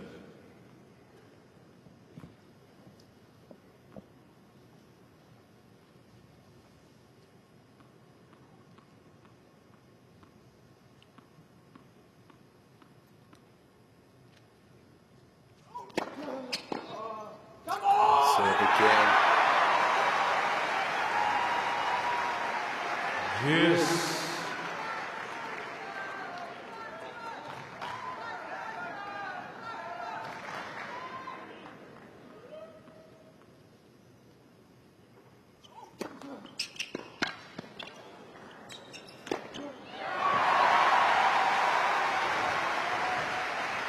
there's going to be some value for Tsitsipas right now because he could actually work on the physicality of Taylor Fritz. In my eyes, I'm seeing the recovery not as quite as nimble.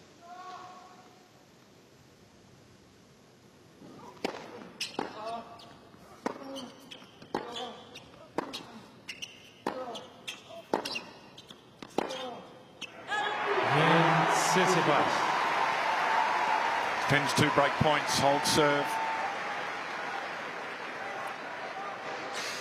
And it may be short-lived because we do know that when there may be a little dip, they get a second wind.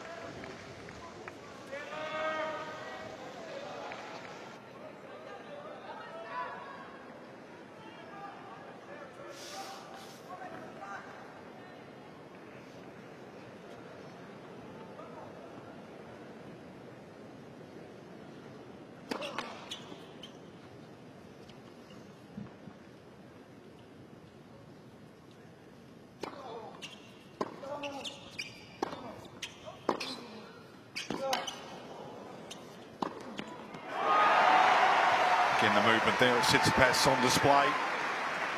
Long 15. The momentum of his match is clearly on Tsitsipas' side right now. Points flowing. Feel like he's raised pace of his shot as well. Heaviness.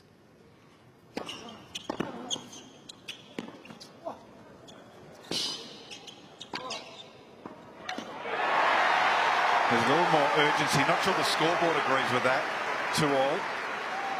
It does seem to be a little shift.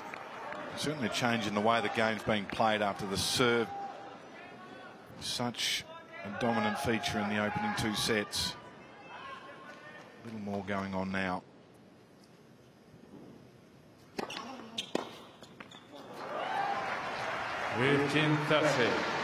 Well, the percentage has gone down a little bit. What Tsitsipas has done, and it was happening at the back of that second set, was he's getting a better read on the serve. He's been blocking some balls back off the forehand side. He looks a lot more comfortable on return.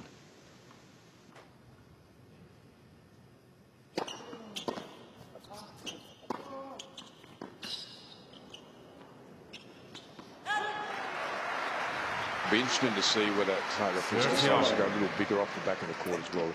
If you're not feeling well for a period, or you just come off the edge, he may decide to try and take control of points a little quicker.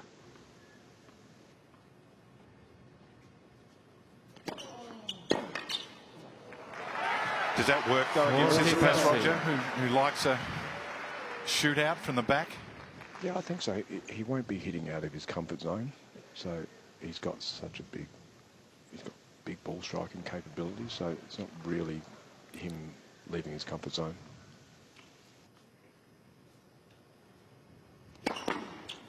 May only need to be for a small period of time. Wilvis. Thank you.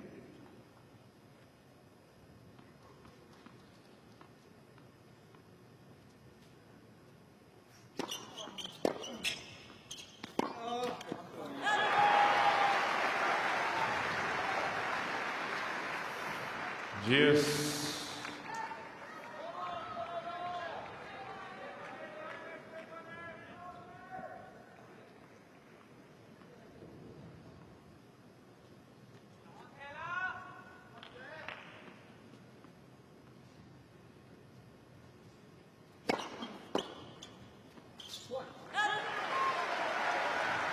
Advantage Fritz.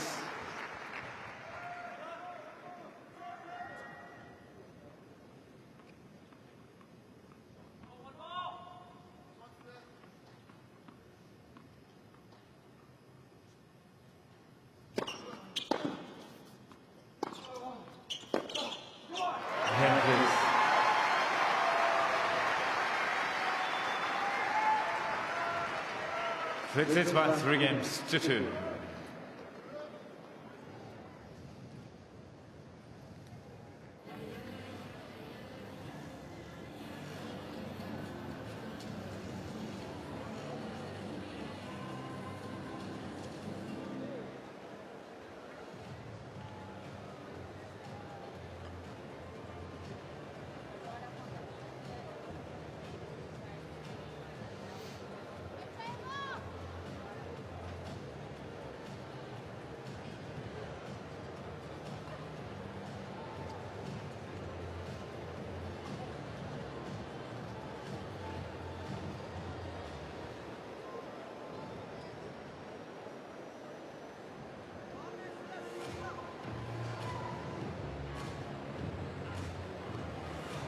Time.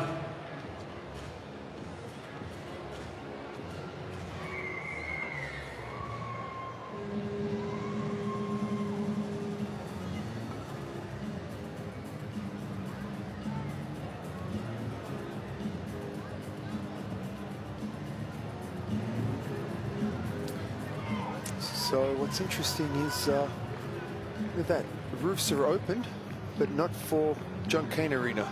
Well, our match, of course, once it's closed at the start, it stays closed, and those other matches, as the sun starts shining outside, they're able to commence the next match with the roof open.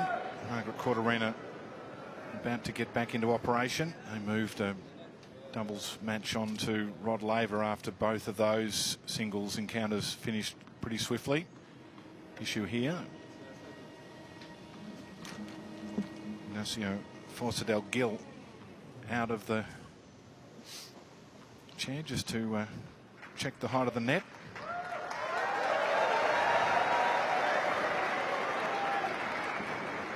Gets back into his contraption and up he goes. I've got one of those at home. It's fantastic.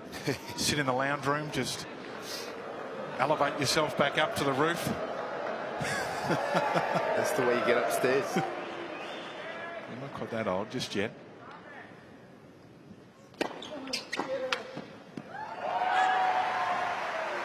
Hitting off.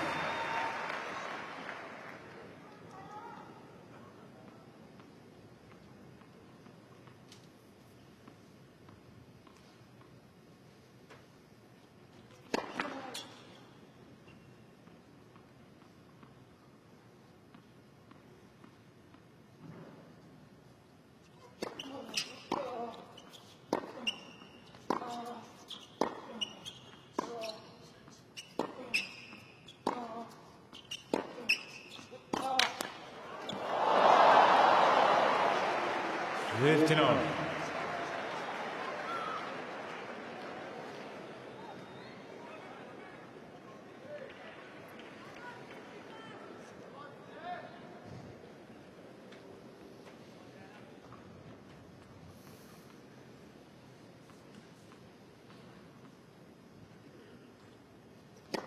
Four.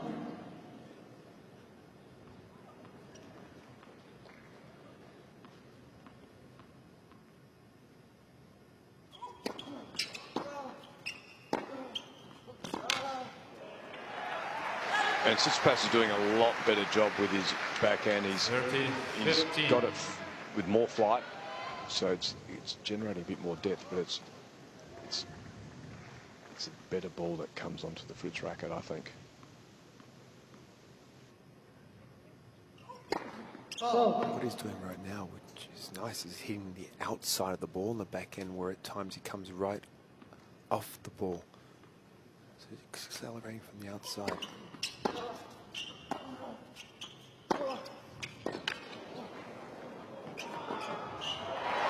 Which is what he does naturally on the forehand side.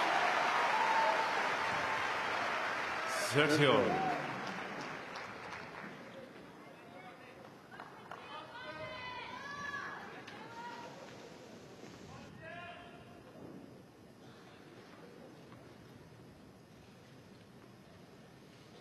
A little more aggressive too from both players. Shots taken inside the baseline, increasing in this third set.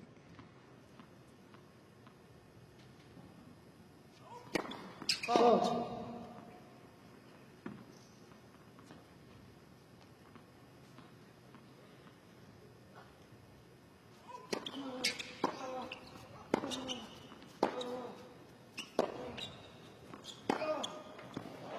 Fritz just pummels that.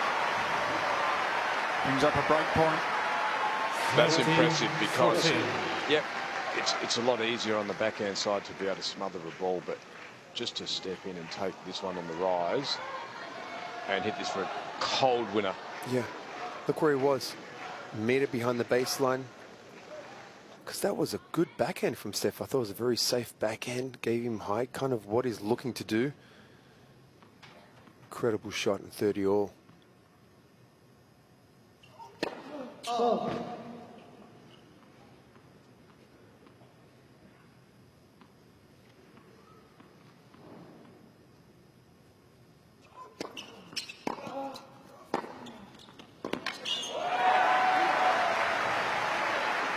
Again, so fast to get around that backhand. Not too much wrong with that return, but my goodness, did he get around quickly to look at that forehand. No hesitation whatsoever.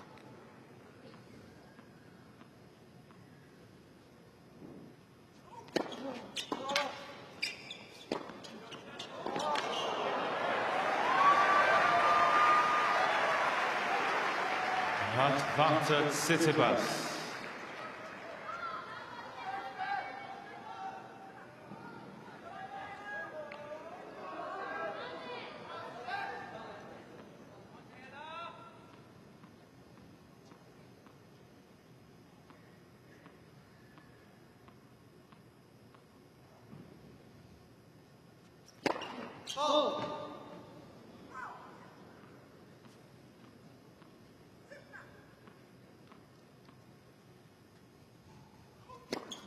Fault.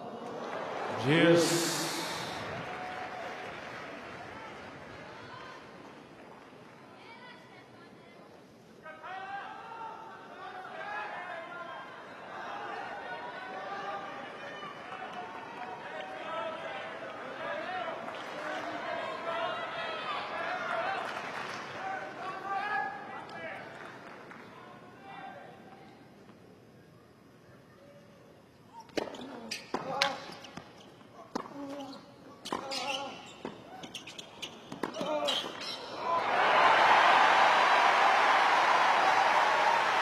What a quality volley.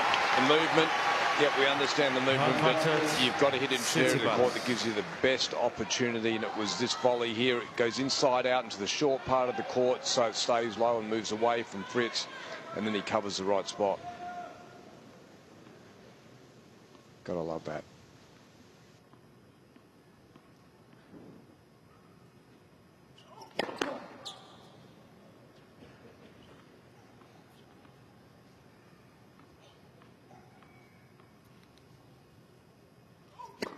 Fault. Yes. Second time in a row he's had game point.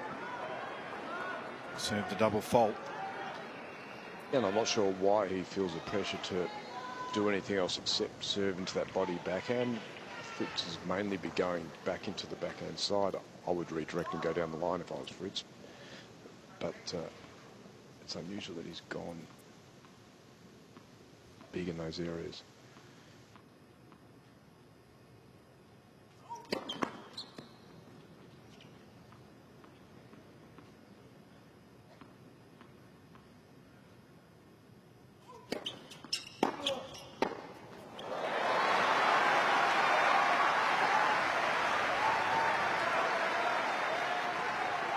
Advantage Fritz.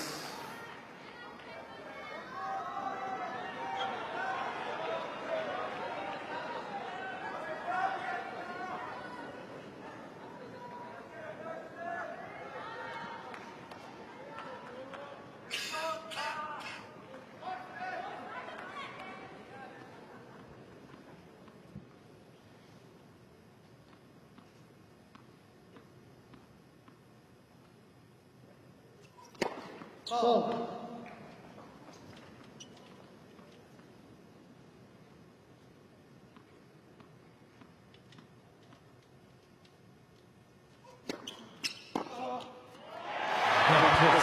I asked for it. The backhand return down the line. It was. I've been waiting for a while. What a beautiful ball strike that was. And there's a big reason behind it, Mark and David, is because when Steph hits his second serve, he generally hops to the left-hand side. So there's a big opening down here. Yeah, Steph didn't even flinch on that one. Not only is he looking for that forehand, but he actually falls almost half a foot to the left-hand side naturally with the serve. And have a look at that. That's 7 backhand winners to Fritz 0. Thank you. Players are waiting, please. So at the break now, serving 4-2.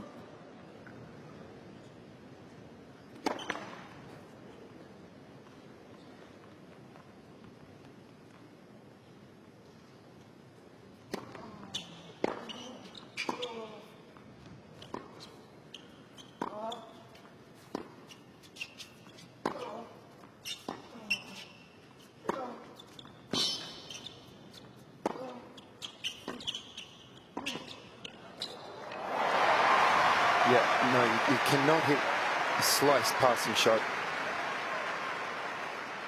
50 love.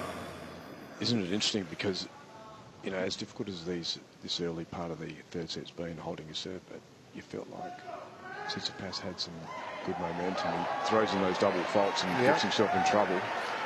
And a completely different look in the match. Yeah, it wasn't a bad game besides those 2 double faults, and he was playing some unbelievable points at deuce. Yeah, to give him that game point and just gave it right back to him with double faults twice. So this time, Taylor taking advantage of his break point. It certainly didn't push that backhand return.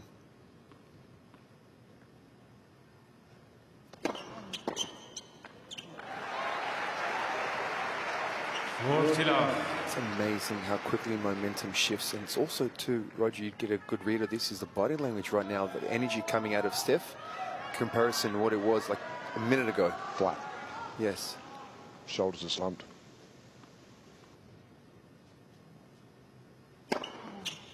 And a big service game to consolidate as well to Love. And Fritz now all of a sudden 5-2. Let's buy 5 games to 2.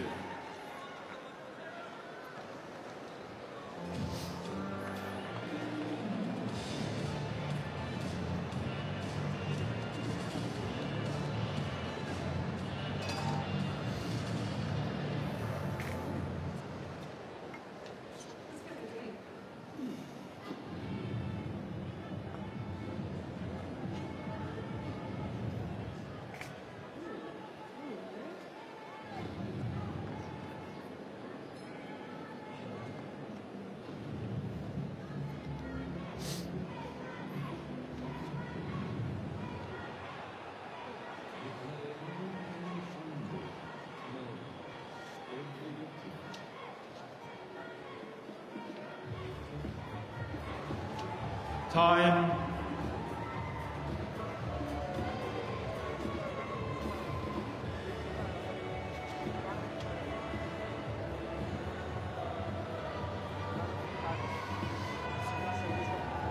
So momentum can shift quickly, just as Tsitsipas looks like he had a bit of a run on.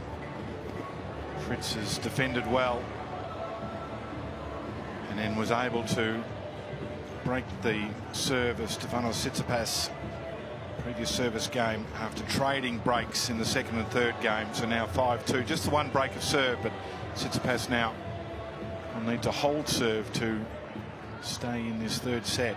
Mark, I don't need you to comment on this, but I've been watching the Stefanos camp and Steph's father, and my goodness me, I mean, the poor guy on the court having to just endure full dialogue between every single point.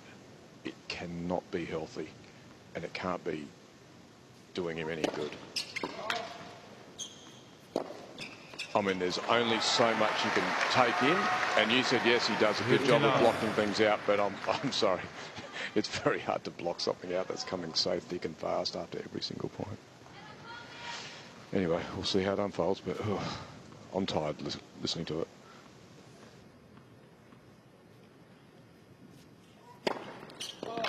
I guess it depends on what the tone is. I don't think it depends. I think it's irrelevant. I just don't think you the can. The tone doesn't change. The tone doesn't really change. It's I just don't think you can give that much information. I understand where you're coming from. Yeah. I just don't think you can give that much information. By the way, Roger, he's just gone to the step up on the serve now. Look at that. Wow. He's just changed and gone to the step up all of a sudden. He has.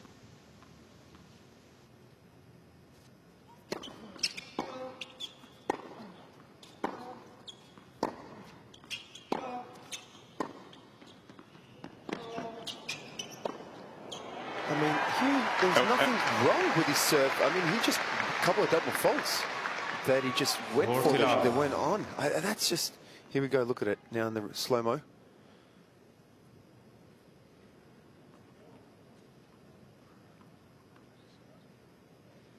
Man, for me, Matt, that I don't understand changing in the middle of a match.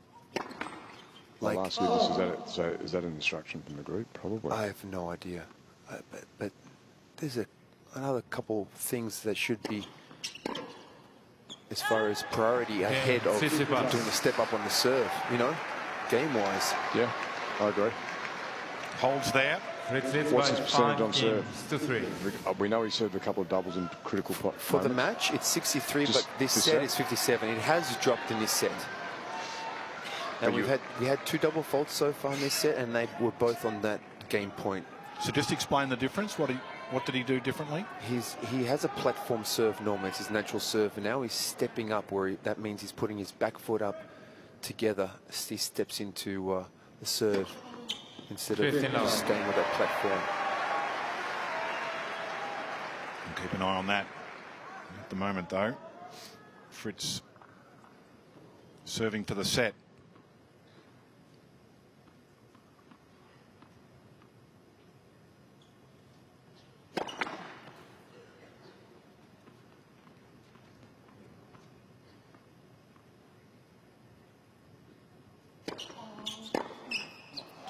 You know, if we hadn't double faulted, would we be seeing a step up now? Like, I don't think so, but the thing is, one of those double faults was just a serve he just overplayed. You know, that big one he went down the tee that you spoke about, Roger. There was no reason to do that. You know, that normally isn't a double fault.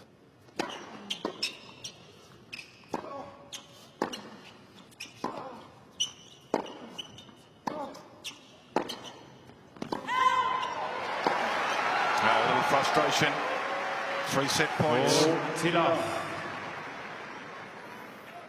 It's understandable because it was down a break, and all of a sudden, all this momentum going his way, and an opportunity to break, and then kind of gave back the break again. Double fault, remember it, twice on game point.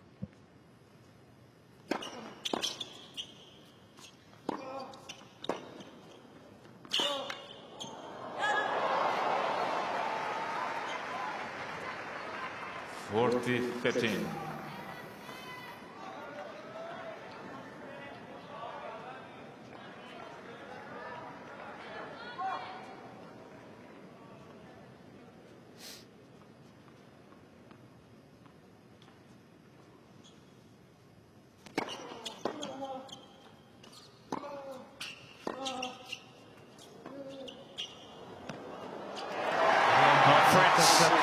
Impressive once again in the back half. 6 games to 3. That third set takes it 6-3. Now leads 2 sets to 1. Fritz is by 2 sets to 1. So he had a toilet break, and then it was just blisters on his toes. Oh, okay.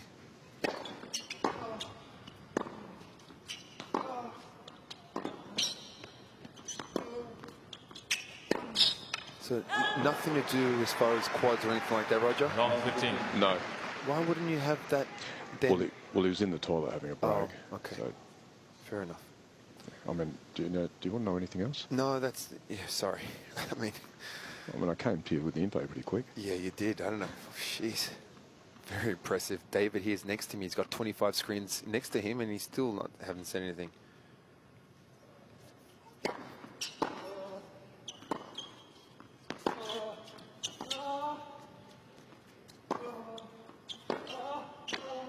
That's a great backhand cross-court.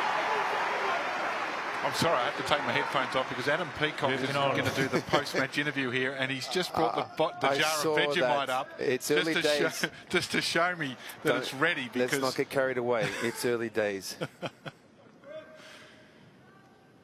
think there's still a lot of tennis left in this match. Oh.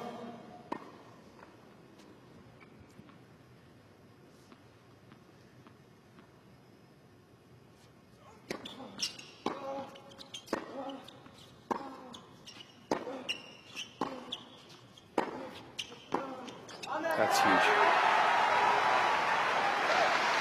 Maybe let's just see if he frees up a little bit as well. And right there, he's hitting there's some big ball striking going on. There's Taylor's partner, Morgan Riddle, who posted on her Instagram, which has got a lot of followers, that she would eat a jar of Vegemite if Taylor... A jar? A jar, not just a teaspoon. Spoonful, huh? No. So should that moment arrive, Adam has the jar. All right, well, show me pictures. That's a lot. Well, she's going to broadcast it live on her Instagram page. I can't say I'm going to start following her, but just let me know how that goes. It's a lot of Vegemite. We're not there yet. She's had a lot of feedback that a jar might be a little bit too much. Maybe just a taste. Spread it on your toast. It happened before. The ball was like this. The one before, you might be right, but I need to call it if it's on. Interesting conversation. Tsitsipas right now challenging a lead court. Obviously, that's done with automatically the computer. So, you know, obviously showing that he's far from settled. But at 40-15, just yeah, you don't want to watch it away. You know, it's about momentum. He's got 40-15. Let's just close this out and focus on the return of serve game. Oh.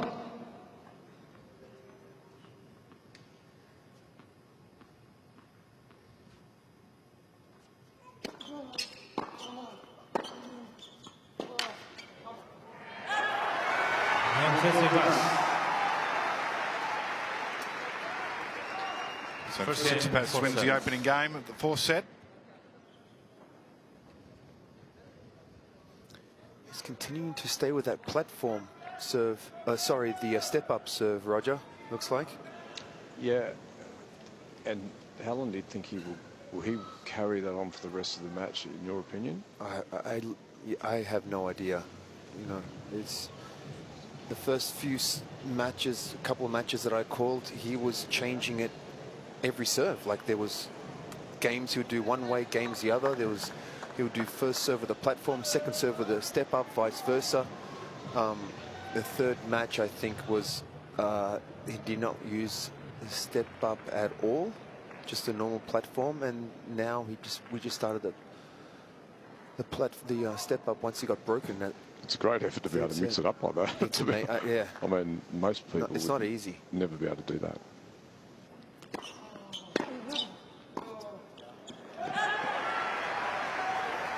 Well, it's a change of rhythm. Round 15. Even if it's a millisecond difference as far as the ball toss is concerned, the way the body gets up to it it's not the same rhythm.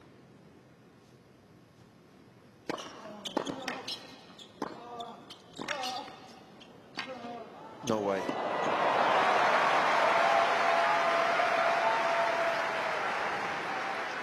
Fifteen all.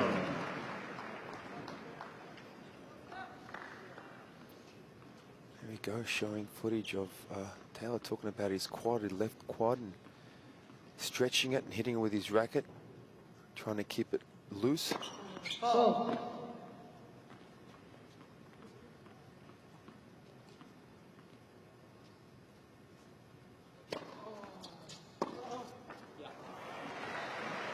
Thirteen, 15. It's continuing to hit. It's interesting. And that's what he did at the start of the third set. Exactly the same.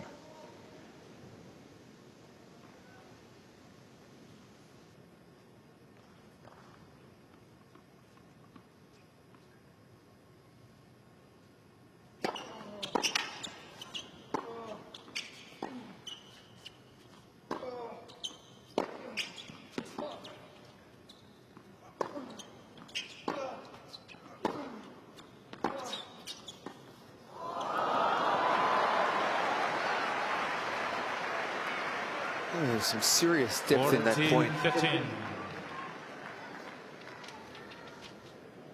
That was just a desperate shot at the end from Steph, just letting his opponent know that I want this point over one way or the other.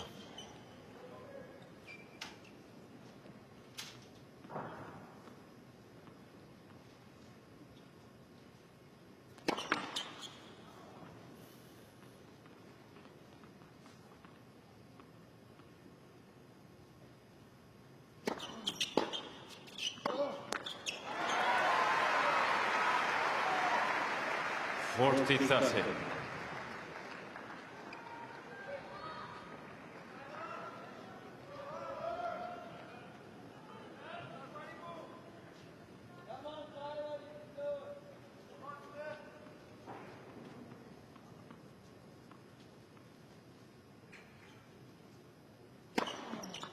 Jannik Fritz.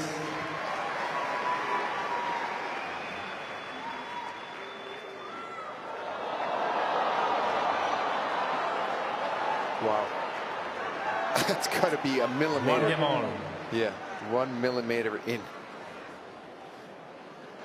And to the player, unfortunately, you know, what happens is when you see that bounce, yeah, the ball was virtually all out, except a smidgen.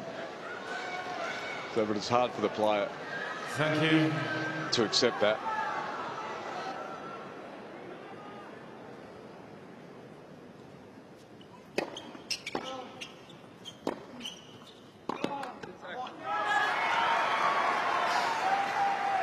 Fifteen off.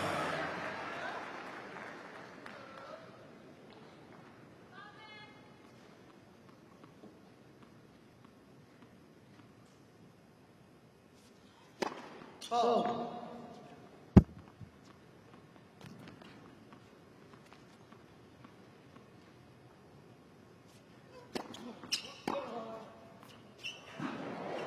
15 all.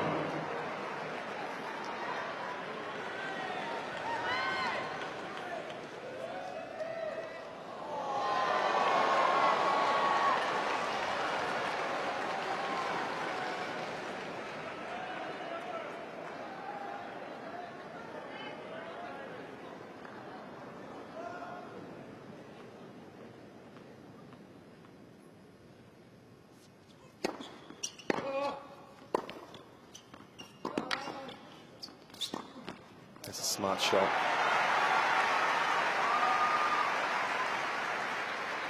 Thirteen, 15. Fritz has certainly got the opportunity to capitalise on the growing frustration of Tsitsipas, but got to be able to find a way through, and Tsitsipas not having it.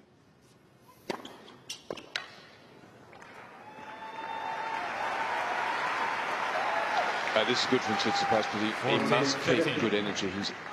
You just put this in its own lane, and it's the fourth set, but it's an individual set. Stay ahead of the count, keep good energy, show that to your opponent. He generally does do that.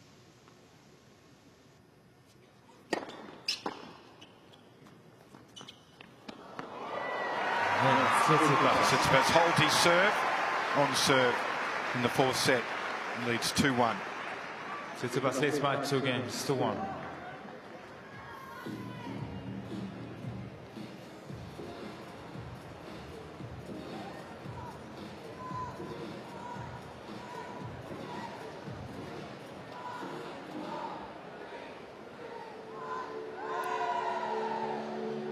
Outstanding camera work from our crew. Footwork, capacity to change direction.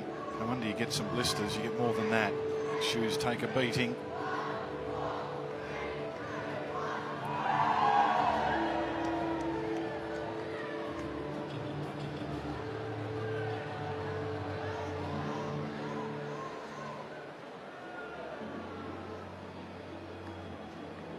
All right.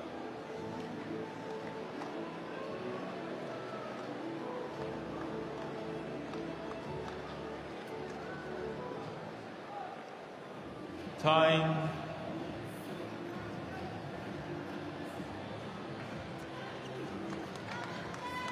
Tsitsipas keen to show his opponent that he's feeling fresh and full of running. Quickly out of the chair. Leading 2-1. But down 2 sets to 1. And Fritz, who took the extended time, bathroom break, then medical treatment, which I believe was for some blisters. He's been giving the quad a bit of a workout.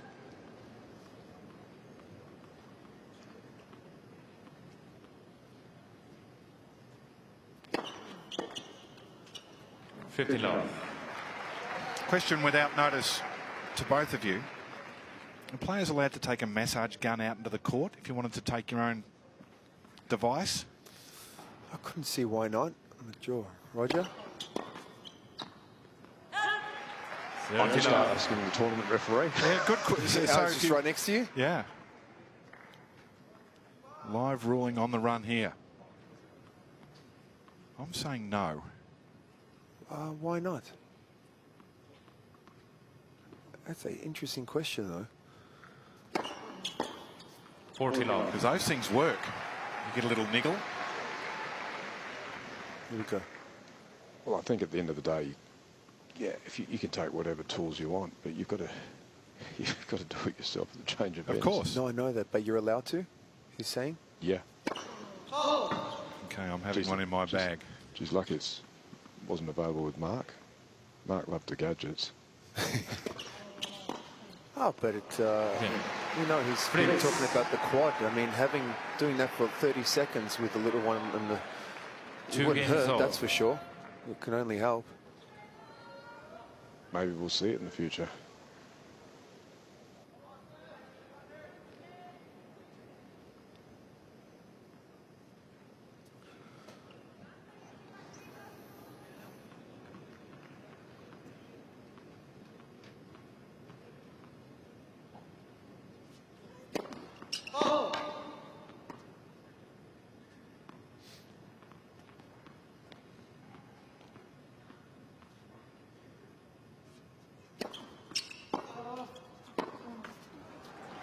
Long 15.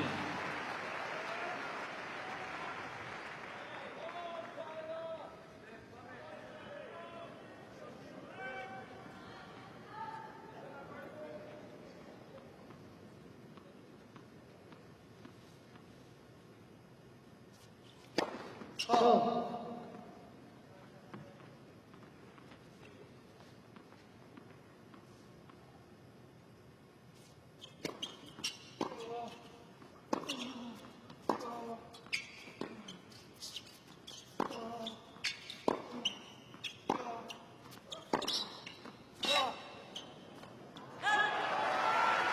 Yeah, probably a poor choice for Fritz to go. If you're going to go down the line Tino. with Tsitsipas, even though he had an opening there, you've got to go hard and fast and actually almost go with the killer shot. He was going into the backhand. I thought he was going to try and work his backhand over there, Margaret. Love 15. Yeah, it's almost like if every time you go like a love 15 to point or something, if you don't go there, it's a missed opportunity, I feel. Foul.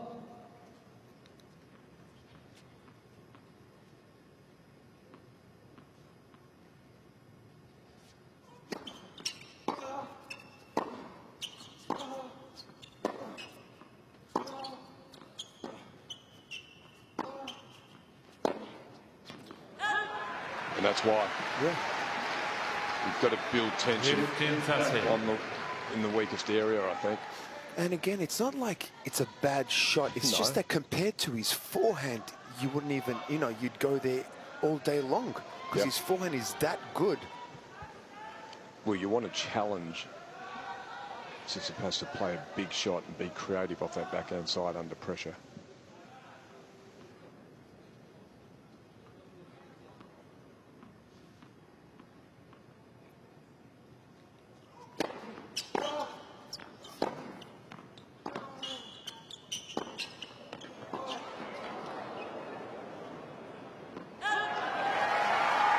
Went back to the platforms there, so let's see if he holds on to that after winning the point. It's definitely not simplifying things, and I don't know, maybe it's taken his mind off something else or something. I really don't know. Well, it was tricky, wasn't it? But handled with complete ease. 4-30. He did a great job because I just thought he just got stuck. Look at here, dropped on him a little quicker. He was right in the middle and all of a sudden had to play the volley from a long way back. Foul.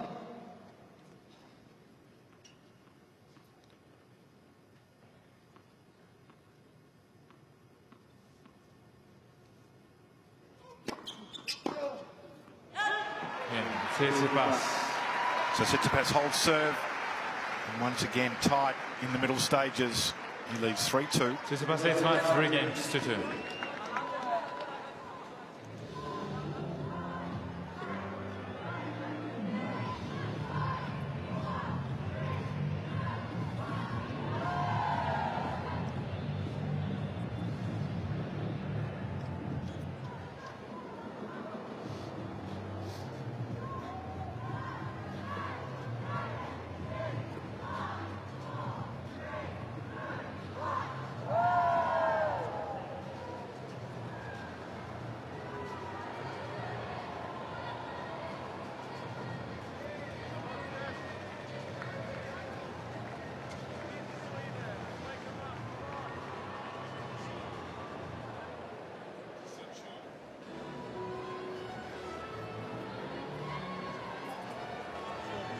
Tying.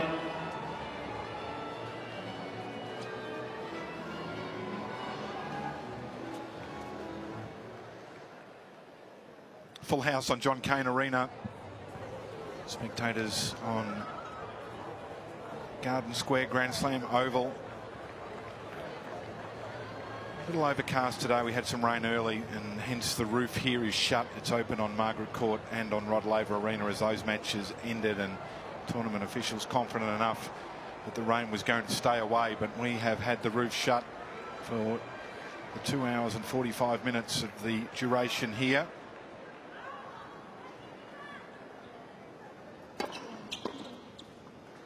Enough.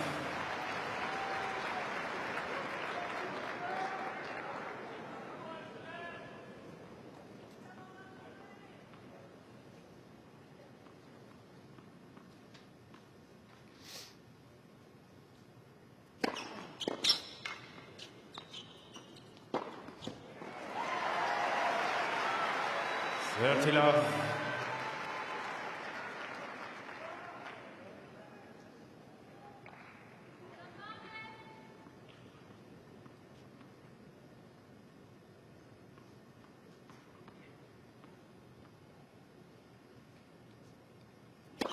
Foul.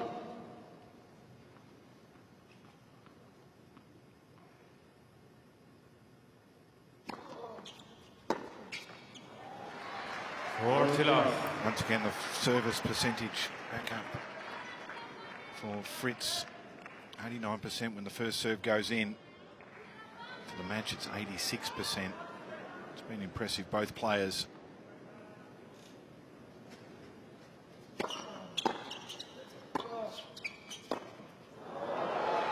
And Fritz came off a little during the third set, the dominance of the server, but in command once again, three apiece. And just what the American needed, just a quick, very quick service game.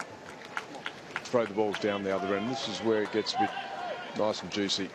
We're now in the middle of this fourth. Win predictor 86% in favour of Fritz. Feel like it's still a lot tighter than that.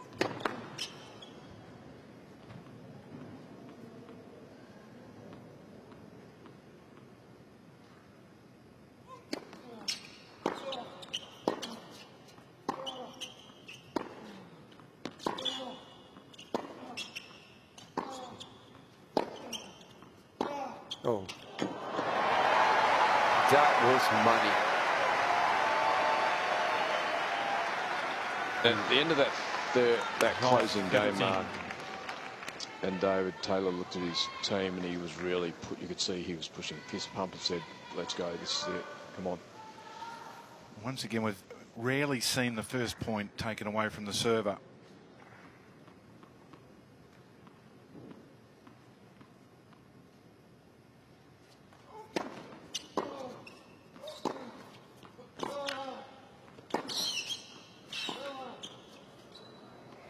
Impressive hitting. 15 on. Everyone on the edge of their seats. Jeez, he's a competitive beast, Taylor Fritz. He missed that ball and turned to his group. How did I miss that? That full stretch. 13, 15. One of the things we really enjoyed in the United Cup, Taylor Fritz, when he had the sit down in discussions with his team and his analysis of his own game.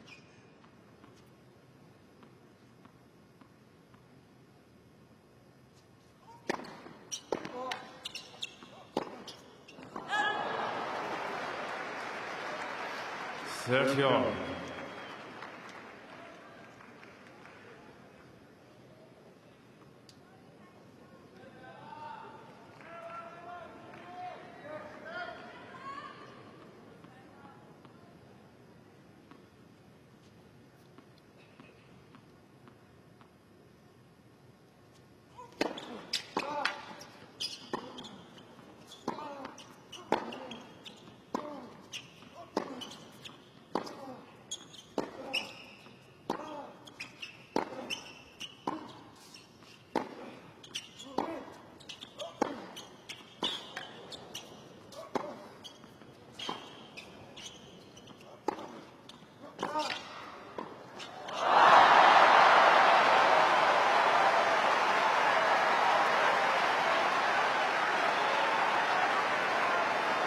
You mentioned that forehand of Stefanos Tsitsipas at the start of the match, Mark, and just kept on working his way to the forehand. Fritz was trying to get it to the backhand side, came in and just wasn't able to make that volley. As you see from that replay, he mishit that volley, didn't get down enough for it. What a great defensive point from the American. Just Thank you. making every single ball. That was outstanding. Big point here. He's going back to the step up, Roger. Back and forth. Break point. Wow.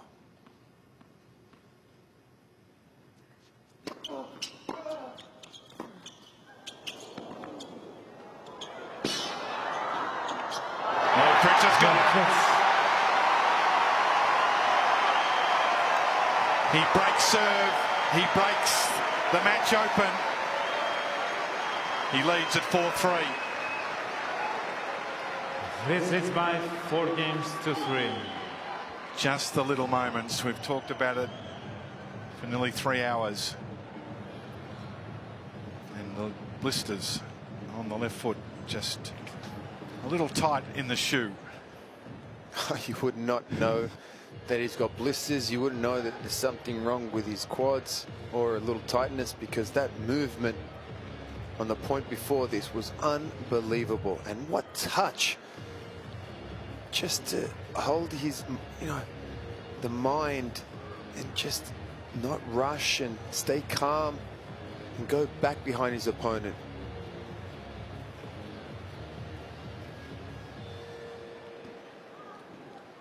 Time.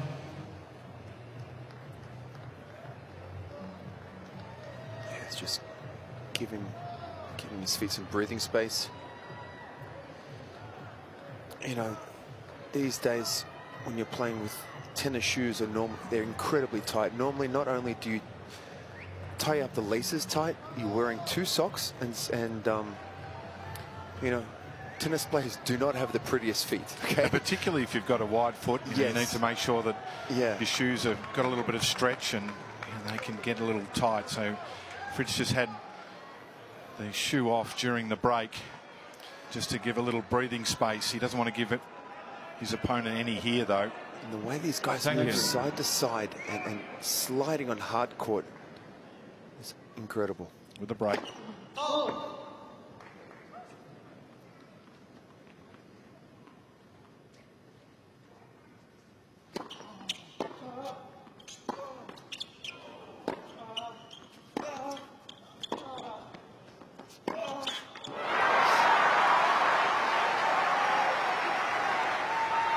First point from Tsitsipas. That second serve, he elected to step up. Let's see what he does here at love 15. He's staying way back in that first one.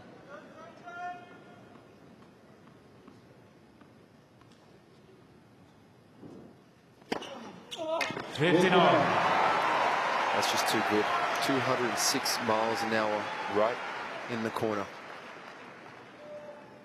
12 kilometers an hour, sorry. Yeah, that's miles. That's pretty big serve. Fastest 217, which has been his fastest of the tournament so far. Amazing response. 185, swinging viciously. It was nasty. No, there's nothing you can do about those last 2 serves.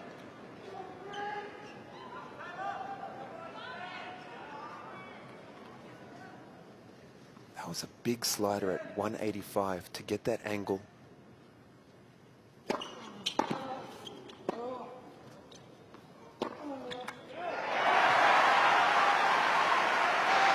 I like this from Tsitsipas. When he's got an opportunity in this game, he's really trying to get on the front foot, be aggressive, super aggressive. Feel like it's the only way home for him. Thank you. He's got to keep doing what's natural, right, Roger? Yeah. Left for serve.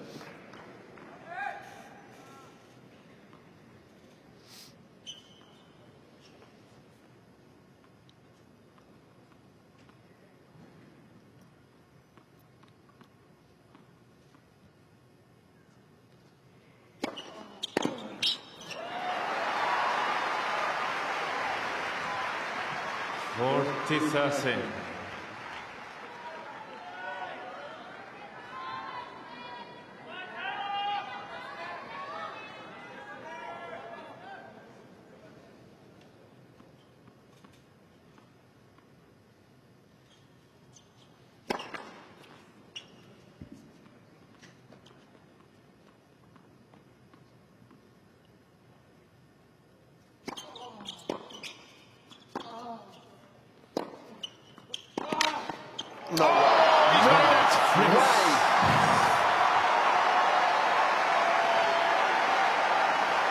Incredible shot making.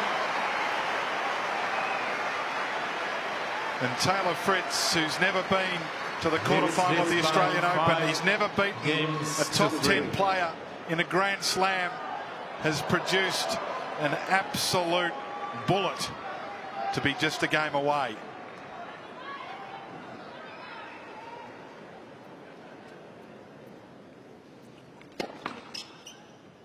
For serve.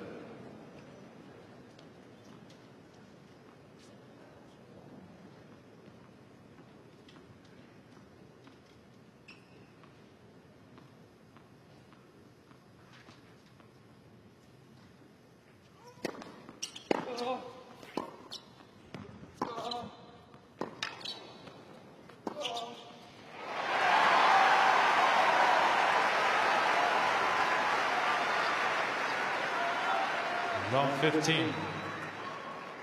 As well as he served, Taylor, you'd like to not rely on it to close it out. If he can get it done here, that would be his preference. Could be a big push in this point. Oh.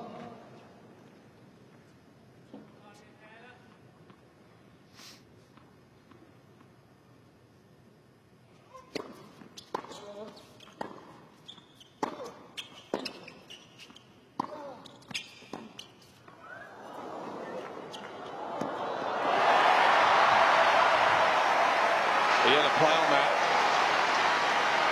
Tsitsipas, definite play on that ball when he pulled out of it. Long 30. You think he was there? Oh yeah, had a play on that. That's interesting. Had a play on that for sure.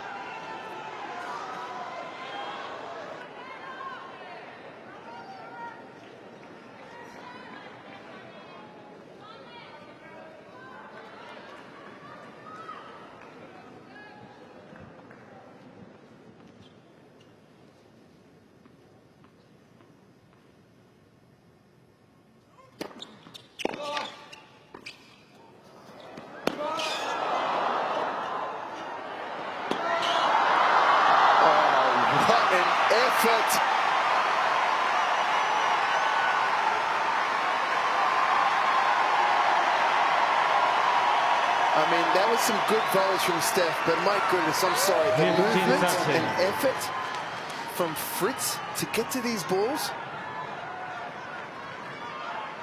It's a tennis IQ, because the minute he got to the first one across the backhand, suddenly you start tearing off to the cross court. Thank you.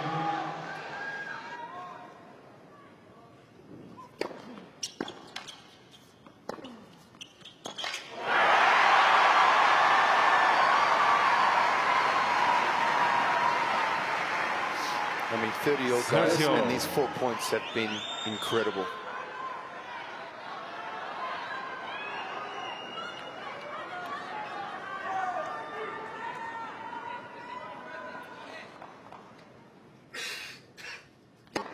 Oh.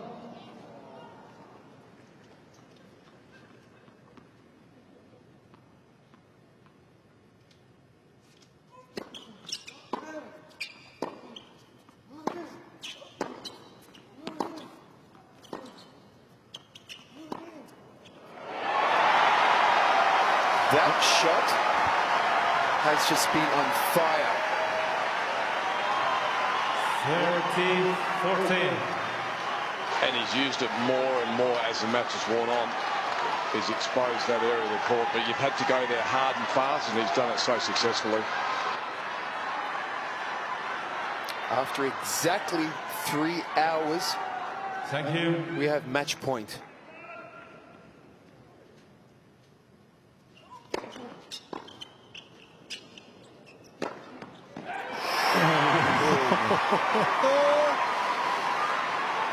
That was in the mouth.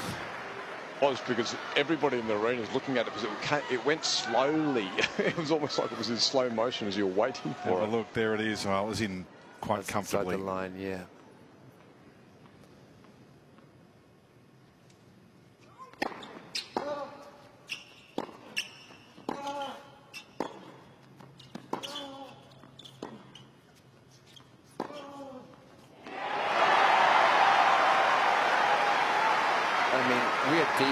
forth, and he's just playing the best tennis he has the whole match right now.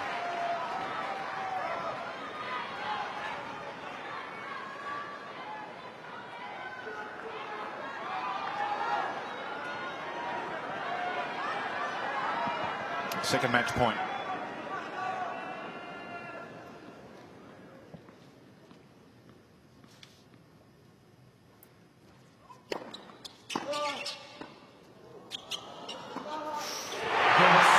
Taylor Fritz finishes with a flourish. 7-6, 5-7, 6-3, 6-2. He's ticked some big boxes here.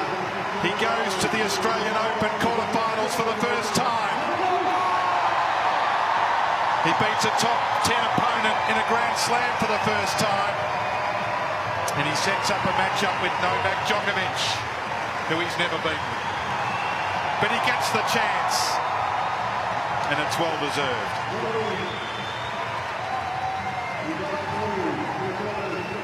That's an impressive win.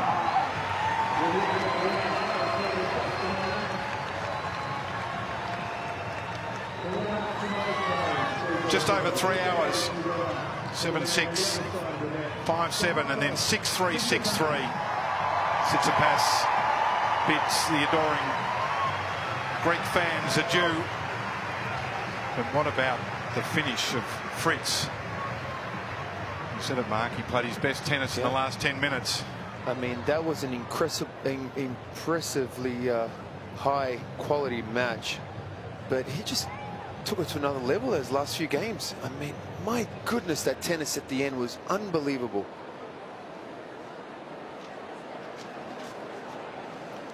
Looking forward to this interview as well.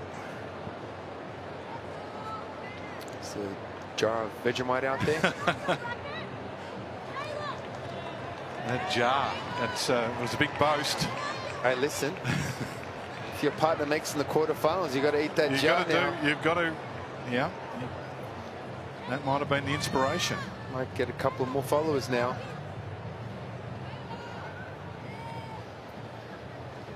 But what a match. I mean, that was so impressive. That last game, the hitting, the backhands down the line. I mean, he came up with those backhands when he needed them most.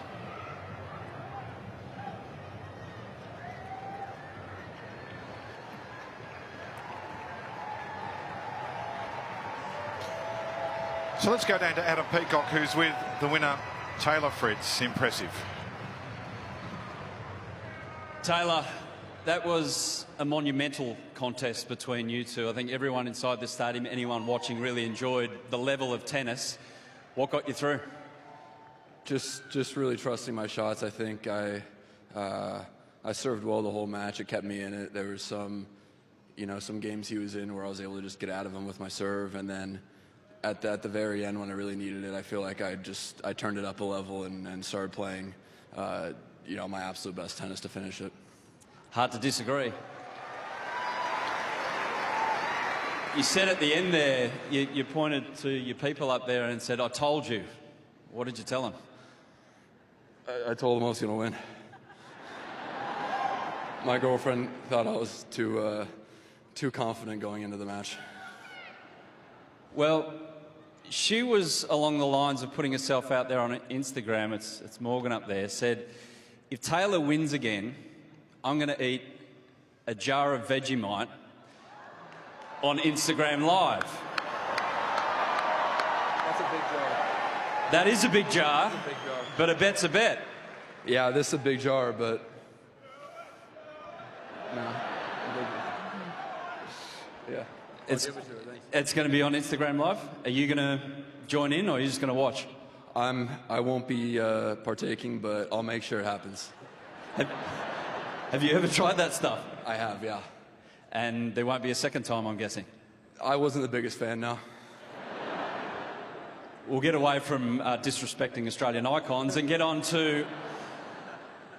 Well, it could help in your next match because you're playing a guy called Novak. Didn't you just watch the last 3 hours of tennis? The guy's hitting the ball okay. He might be okay. I mean, what do you think of that matchup? It hasn't gone well for you in the past, but you did push him all the way here a couple of years ago.